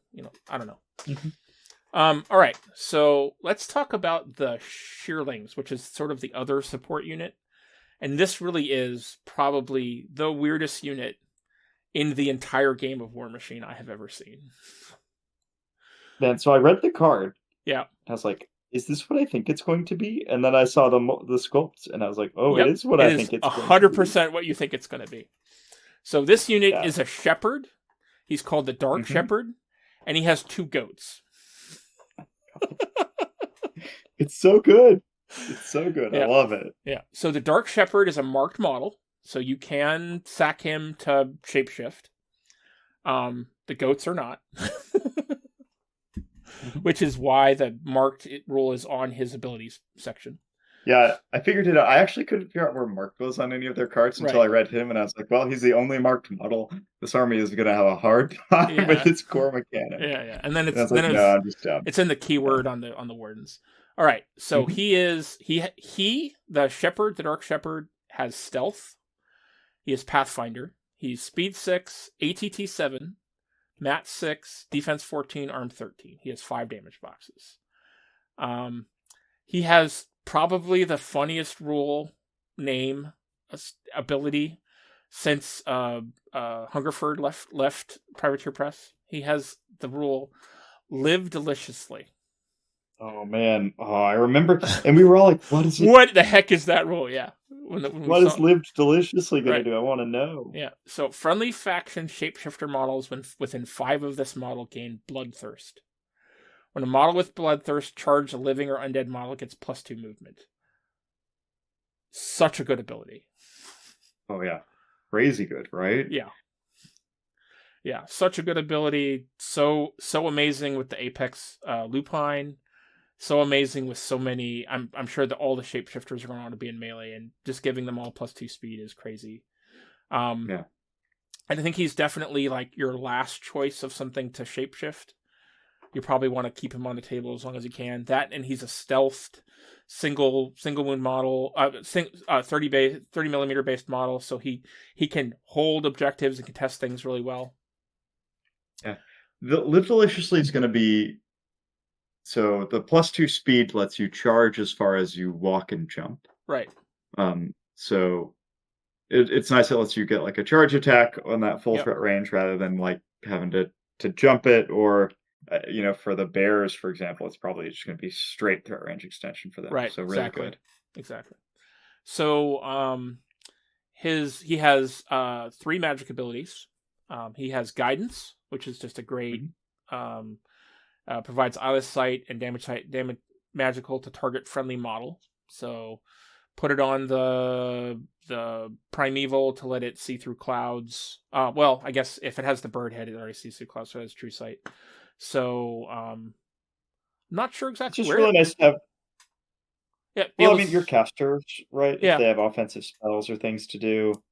There's a lot of spells that want to see through clouds, so I think that's good. And this is like a source of magic weapon, though I think a lot of the army has it. Not everything. I mean, like Strix. I don't think Strix has it base. No, Strix does not have magic weapon base. Yeah, a niche thing for this is like you can, if something is blinded, you can unblind it with guidance. Yeah, so that's really nice. That's true. I mean, I'm always happy to see guidance, especially though I think this army maybe needs it a little bit less than others because it has a good amount of magic weapons and it's more melee oriented. Yep. Is guidance good on Razor? Yeah, I think guidance would be good on Razor. You mean he has to be within 8 for his gun to work, but I think it could be good on Razor. Yeah, it's friendly model, so it works on merc models. Yep. I'm trying to think if any of those actually matter. I think it would be decent on Abomination. Or does Abomination have eyeless sight? I was wondering. Yeah, Aberration has it. Aberration. So does Warbore. Warbore also has it. So Invictus could take advantage of that. Yeah. I don't know. Maybe we'll get some cool. I mean, they only have one non journeyman mercenary model right now, so maybe they'll get some more mercs, and there'll be some cool ability that get cool model to give them guidance.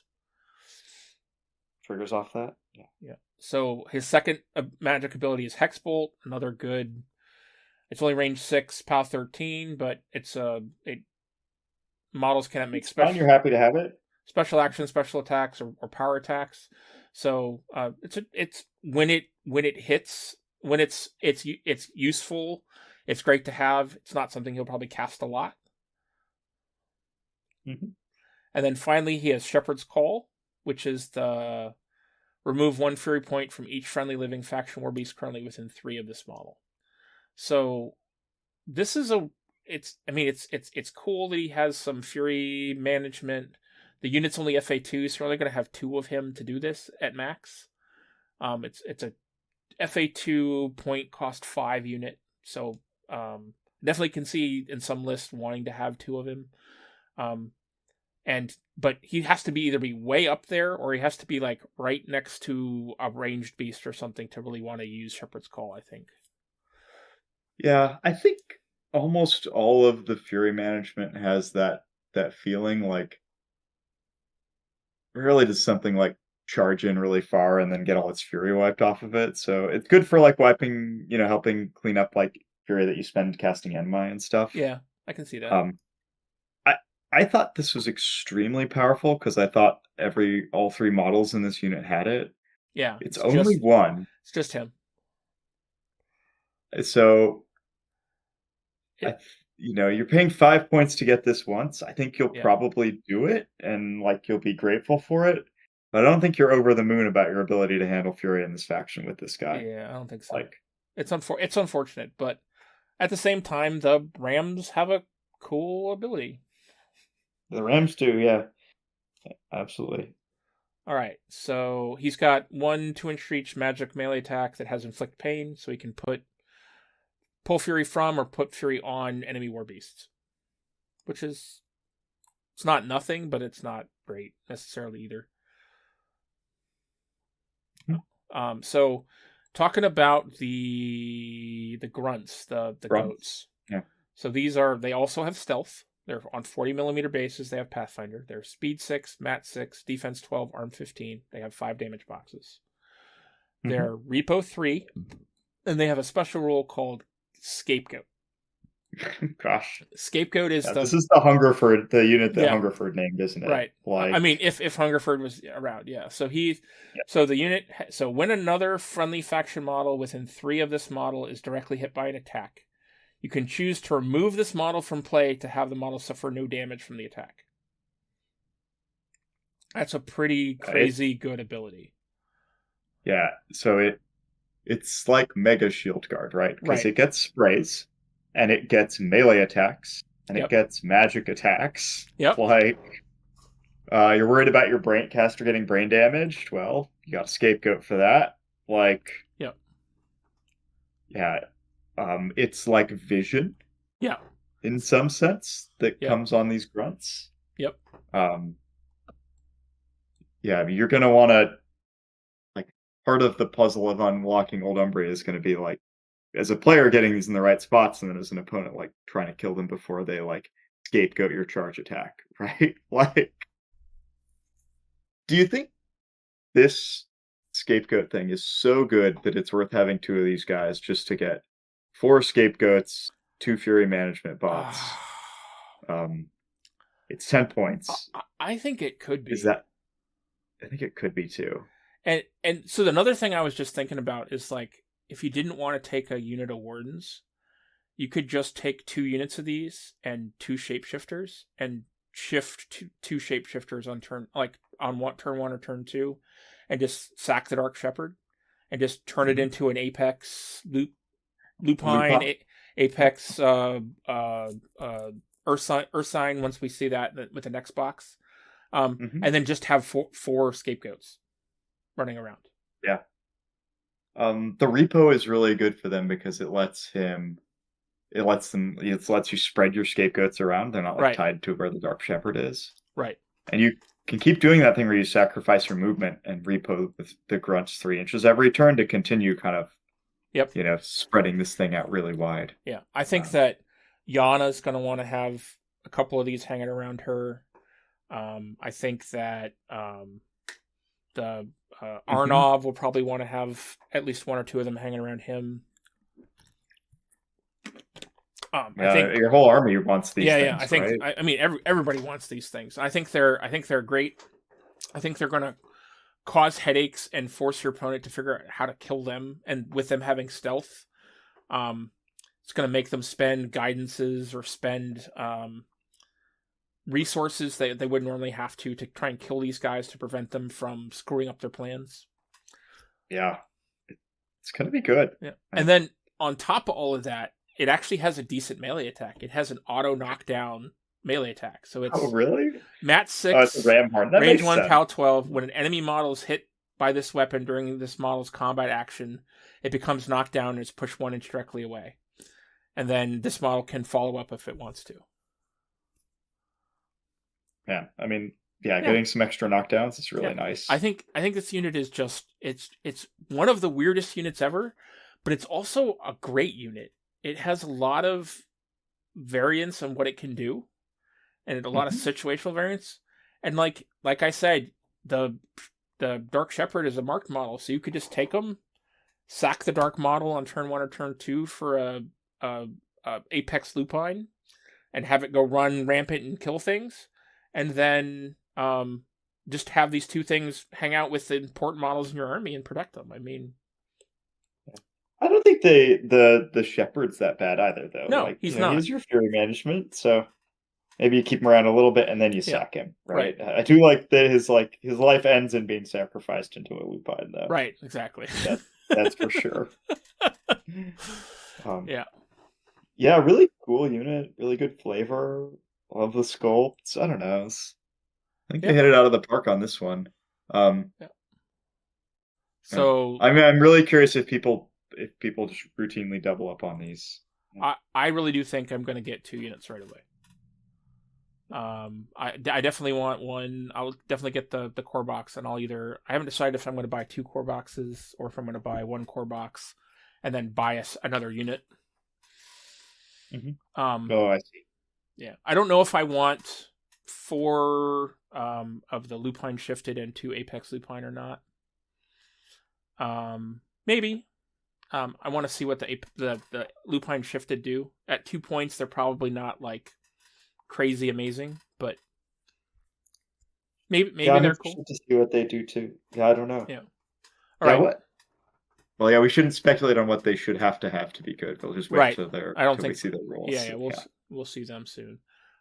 So then I think the last thing we have to talk about tonight is the Starved. Yeah, the Starved. So the Starved is the character War Beast. Sure. Okay. Yeah. So he's the character War Beast. So this is the character Primeval. I'm really curious if you're going to be able to, if it uses the same chassis, or I assume it'll use the same chassis and just be a different set of heads. I don't think it does. I think it's it's going to be like the Crix, the 2 Crix character beasts are their own thing. And the 2 Gravediggers ones are also their own models. I think that if you wanted to, you could probably convert it and make it so that it could be used like that. But I think the head will be like a solid piece with the body, and so it's not straightforward to make that happen. Yeah. Okay. Yeah, you'll have to do some conversion work. All right, so this is a Primeval chassis. So speed 6, Mat 7, defense 13, arm 8, fury 4, just like the Primeval. Yep. Threshold 6 because this boy is hungry. Yes. Right? He's not a 10 like the Primevals. He's made to get after it. Yep. It has Sacred Ward like the Primeval. Yep. It has a special rule, Bloodthirst. When it charges a living or undead model, it gains plus 2 inches of speed. Yep. Which is just awesome, right? This thing is just charging 8 inches, just speed 8 on the charge against a lot of things. So it goes real far. If you rush it, then you're looking at 14-inch threat range without really doing too much extra work. So that part of it's going to be great. It has Body Snatcher Heart Eater. Right. So this is its corpse mechanic. Yep. It can gain corpses when it destroys a living or undead enemy model with a melee attack. So you don't collect your own corpses.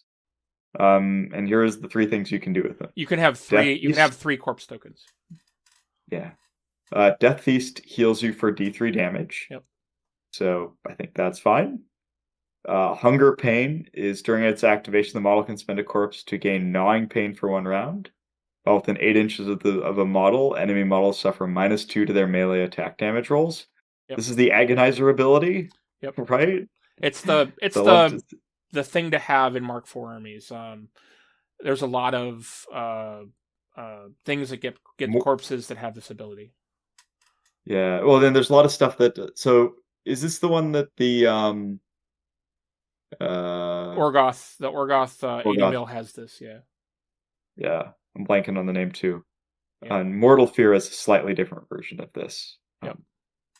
Slightly stronger version. Yep. And then the last thing you can spend corpse on is to get Putrid Stench. Putrid Decay, right? Putrid Decay is what it's called, and it gives you Foul Stench. Right. While within 5 inches of this model, enemy living war beasts suffer -1 Fury and Threshold. I don't know. What do you think about the Body Snatcher stuff, Jay? So I think that it's interesting that this one has it's the more typical thing we see with corpse tokens, where you're spending corpse tokens to do things, either healing it, weakening your enemy's damage rolls around you. I think the most common will be either healing and hunger pain. I think Putrid Decay is pretty situational. Mm-hmm. I mean, I think it could be cool. It might keep this thing alive. It's the thing that Chum has. Okay. So that's a rule from Chum. So things you can do with it that are interesting are like, it means that if a heavy war beast charges you, they're -1 Fury. Right. So that helps your survivability a little bit. Probably not better than Hunger Pain for that, but right. you can combo them up. Hunger Pain, Putrid Decay. You can maybe make them frenzy a little bit. If they manage their Fury badly, I think that'll be situational, but when it comes up, appreciated. Specifically for the Trichimerics, it gives it 1 less Fury, so it gets 1 less Arcane Vortex. So that's kind of cute. That's good. But yeah, I'm with you. I feel like Hunger Pain is the one that excites me the most here. Right, I think so. So now the reason the rest of it I think the rest of its abilities are pretty great. So it's got 3 attacks. It's got a POW 14 magical bite that has starve. So model damaged by this weapon must forfeit either its normal movement or combat action next activation. That is huge. Really good. I think it's a new rule, right? Yep. Never seen that before. I've never seen it either. There are things that are similar, like is it like Weight of Stone or something? The ability where like if you damage the model, you crit the model, it can't. It sacrifices move or action. It's like getting dead weighted. For example. Dead weighted, right? This is like the best part of, or one of the parts of blind is this, but this you can't shake. Right. Like, it's just sacrifice movement or combat action next turn. I think that's pretty crazy. And then it has. It does mean whatever you're fighting has to survive your right. your starve. Yeah. I mean, you can imagine it going in like taking starving a colossal or a heavy that's next to it, and then killing something else when you need to. Right. Pretty good. I think that's where this will shine. It also has 2 POW 18 magical melee attacks, which is pretty crazy. So it's got awesome. Yeah, so it's got 3 base attacks, a POW 14 with starved, and then 2 POW 18s, which is 2 initial POW 18s is great. Especially if you like primal this or put a Curse of Shadows on something, so you're effectively POW 20s. It's Bloodthirst means you don't need rush as much, so it's a great primal target. Right. Yeah. So then its animus is called Rage Fuel. Spellcaster gains Primal Rage. So Rage Fuel lasts for 1 round. Once per turn, when a model with Primal Rage suffers damage for an enemy attack, after the attack is resolved, it can either make a full advance towards the attacking model and can make 1 basic melee attack. So this is the ability that the Orgoth Cadre large base solo has, the defensive one. Mm-hmm. So when you damage it, it can move and attack you, which I remember that. Yeah, is pretty cool. The champion or the Groton the keeper. The keeper, yeah.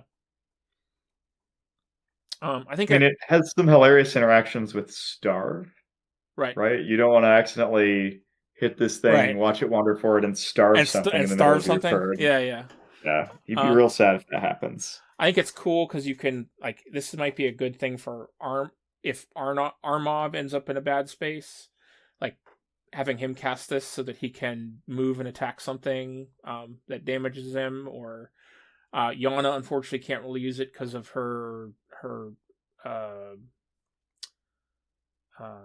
she has an ability that lets her not be able to be moved or pushed outside of her activation. Man, I was hoping this was you could do ranged attack, because it would be really funny for Bohdan. You attack him and he wanders forward and he shoots something with a bird. Like, bird's out of there, but no, that's not a thing. Yeah. I don't know. I think it's a cool ability. I think that the interesting thing with Starved is that he's 16 points. So you can play a Primeval that's 16 points, but for the most part, Primevals tend to be more like 13, 14, or 15 points. And so do you pay the extra 1 or 2 probably points to take Starved, but then get the POW 14 and the 2 POW 18 attacks? Or do you do the cheaper thing and like take an Animist or take another Shapeshifter instead? Yeah, I don't know. It's hard. I don't quite know where this beast lives. Like, it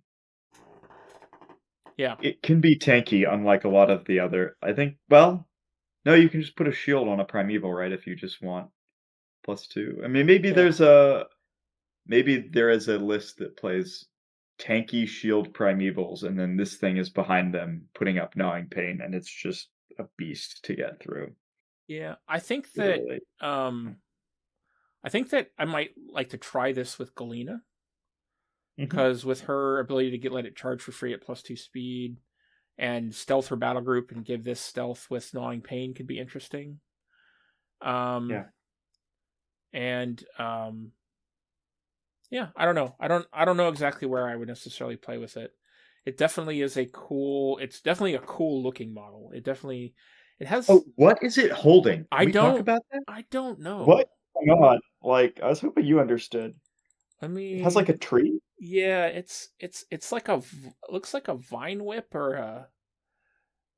it does look like a tree branch, but it has like mushrooms and slime on it. Okay, but I don't understand why. It doesn't have a weapon. Like, it's got 2 claws and a bite, so like I don't know. It's like, I found this rotting thing and I brought it to the battle. Like, I hope you enjoy. So one interesting thing that it could be, and I only saw this because I was reading a little bit of the fluff. So the reason the shifters can shift is because they've drinking this concoction that has like some of the sap from, what's the name of the circle tree caster? Wormwood. So it has some of the sap from Wormwood in it. It's like the Ziana, the character journeyman that'll be coming in the next box, makes this concoction, and they've drunk this potion that she makes, and it gives them a connection to the Orgon,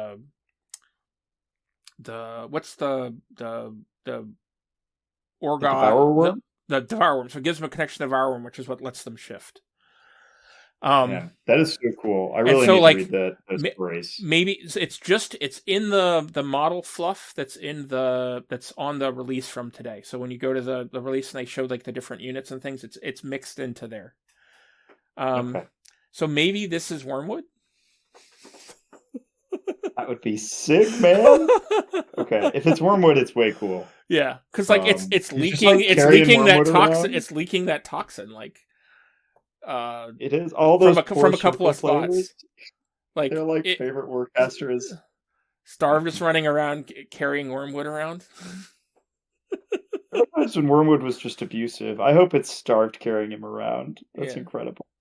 Well, the other funny thing is that I don't know if you've looked closely at Starved. Starved, instead of that like jack head that's sort of on his butt, he has like the upper half of a human, but just that skeleton, like a bloody skeleton, on his belt. Okay. What if that's the guy from Wormwood? Cassius. Cassius. God, I hope it is. I hope it is so hard. I think it's going to be that in my headcanon from now on. Okay, I love this.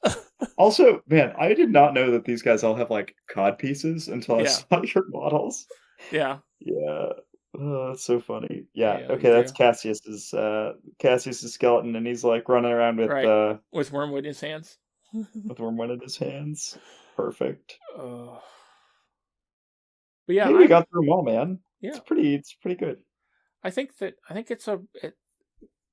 Umbrey is shaping up to be an interesting army. I think it's going to take me a long time to really sort of grasp.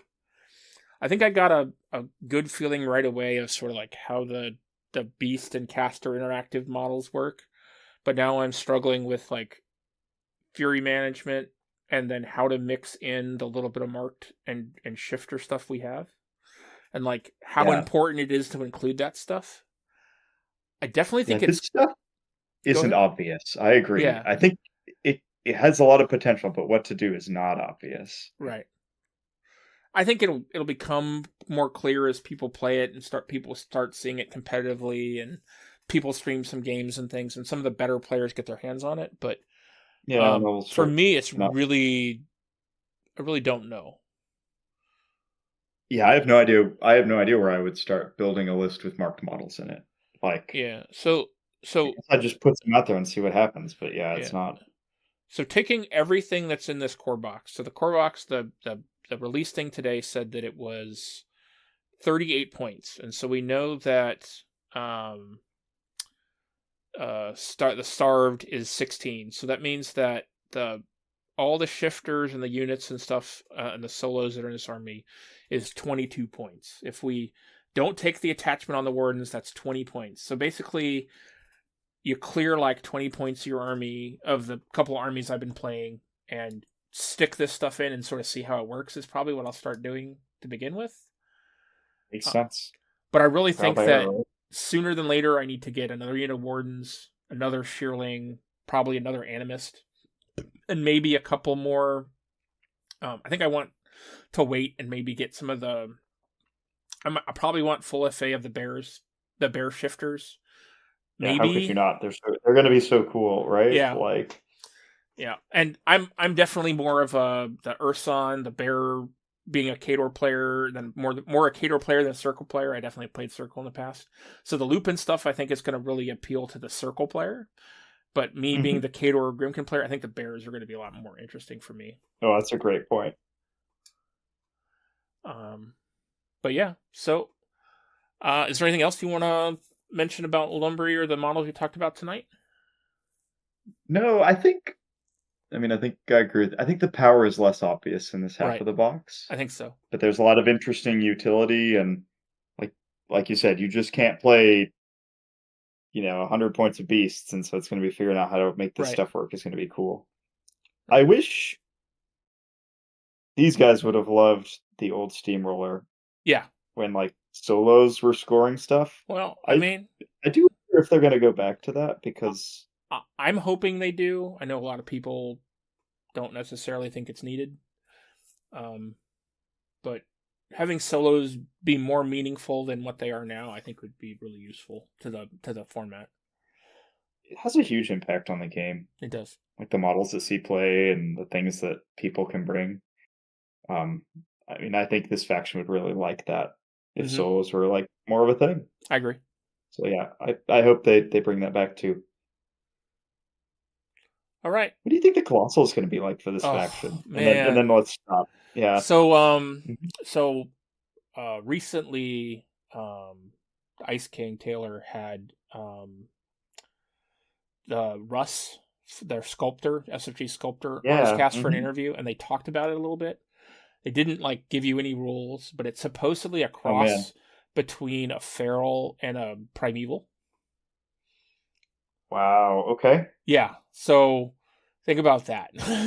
And so enormous. So it's like a giant primeval with some aspect of feral. So maybe it has wings. Maybe it's got 4 legs, and then maybe it's a centaur kind of monster. Oh man. I mean, there's some crazy. I mean, me being the Earth sign guy that I am, I wish it was just a big giant bear. Just an enormous bear. Big giant bear with weapons, and a skull head Fun. maybe. Oh man. I don't know. I mean, a big giant monster with a stag head. Like, have you seen Princess Mononoke? I have. Maybe like the big sure shadow monster. Yes. Like God, that thing was like so that. cool. Something. I mean, it could just be Scrapjack. Enormous Scrapjack. Yeah, I mean, we already have a giant Scrap giant Scrapjack, so it could just be that Scrapjack with like monster arms. Wow. Oh my gosh. Yeah, you're right. We do have an enormous Scrapjack. Wow. But That's yeah. going to be some banana stuff. Yeah, I will probably proxy it with that model some until when the rules come out and before it gets released, because I have one of those kicking around. But yeah, nice. I mean, it's cool. I think that it's something that is going to need to come out sooner than later for Umbrey. I think that they're going to struggle either with, because they don't have a lot of fury management, so having an efficient beast that has a lot of power could be really useful for them, especially in the higher level competitive play. Yeah, I think you're probably not going to see a lot of Umbrey in competitive play until after Nova, because I think so. Well, I think this box needs to come out, and honestly, maybe the box after this also needs to come out. This box comes out the second day of Nova. It comes out on the 28th of August. Okay, so there will be some Mad Lads playing it. Nova, right. For sure. Well, I mean, like, it's going to come out on Thursday, and then people will probably be painting it furiously Thursday and Friday and trying to take it in the team tournament on Saturday. Mm-hmm. Yeah, maybe even on Friday, but we'll see. Maybe you, Jay. Who knows? I don't know. Maybe. I thought about what it would take for me to get this box painted on because I have Thursday afternoon open. So. Oh man. I just don't enjoy that, so it would be a no for me. Well, I mean, I wouldn't get it like finished. I would just like base paint it, and I have a fairly good base paint. Like most of my stuff that I use for a while is just my base painted, one layer and a shade, and it's a couple of layers of highlight. So I think I could get it done pretty quickly, but I don't think that'll be me. Maybe. I did ask the question in WCL today if whether or not they were going to have it at Nova. We'll see if I get a response. I bet they don't even know yet. Yeah. It's a long way in the future. Well, I'm trying to decide, do I pick it up? Do I pre-order it? It's on pre-order now. And then maybe have it show up at my house like right before I'm leaving or while I'm at Nova. Or in West Virginia, or wherever. Or does it go to West Virginia again and take 10 days like the last stuff did? Or do I wait and try and pick it up at Nova? There's maybe like I pre-order it from Atlantis and hope they bring me a copy to Nova for me so I can put it together on Thursday and play with it. I don't know. I don't know. We'll see what I decide. I haven't decided yet. So that is such a hard question. Yeah, like you definitely want those models at the con, right? I definitely do. I absolutely do. But that is tough. Yeah, but then they're running an IG qualifier, so like if I wanted to play in the IG qualifier, they have to be painted. So, and I don't know if they're going to require it fully painted for the tournament or not. Yeah, I think it's a little unknown, and I've heard that it might be wink, wink, nudge, nudge, fully painted. I don't know. Well, I mean, SFG's going to be there, so. Yeah, true that. All right. Well, thank you, Joe, for coming on and talking about Old Umbrey with me tonight.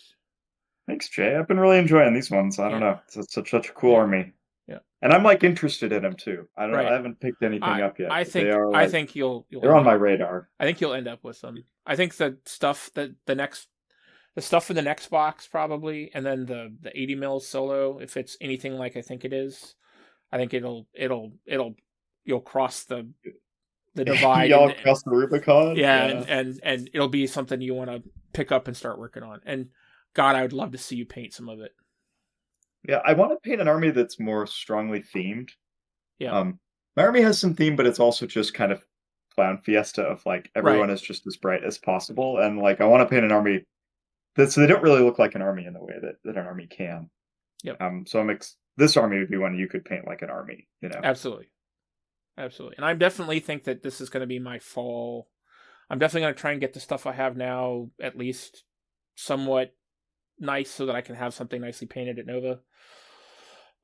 You're painting up a storm already and playing up a storm. I've got tables and tables of stuff to paint, which have priority. Oh my gosh.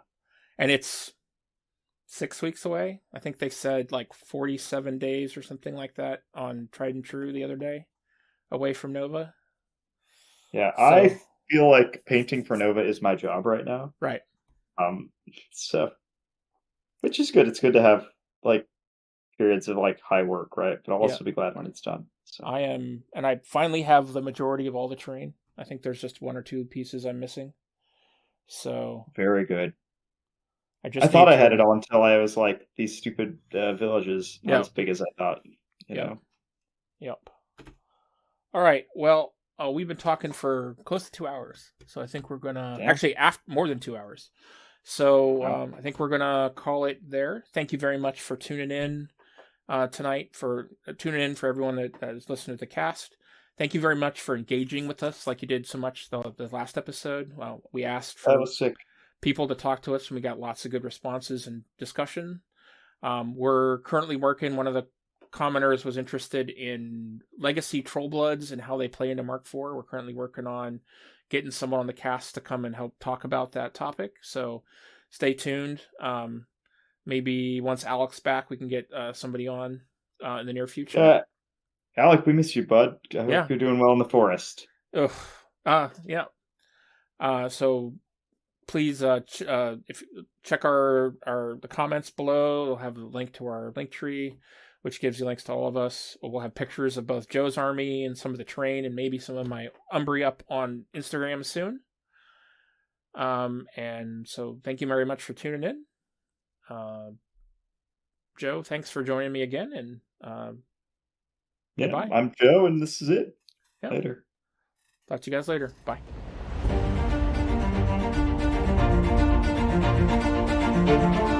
Thank you.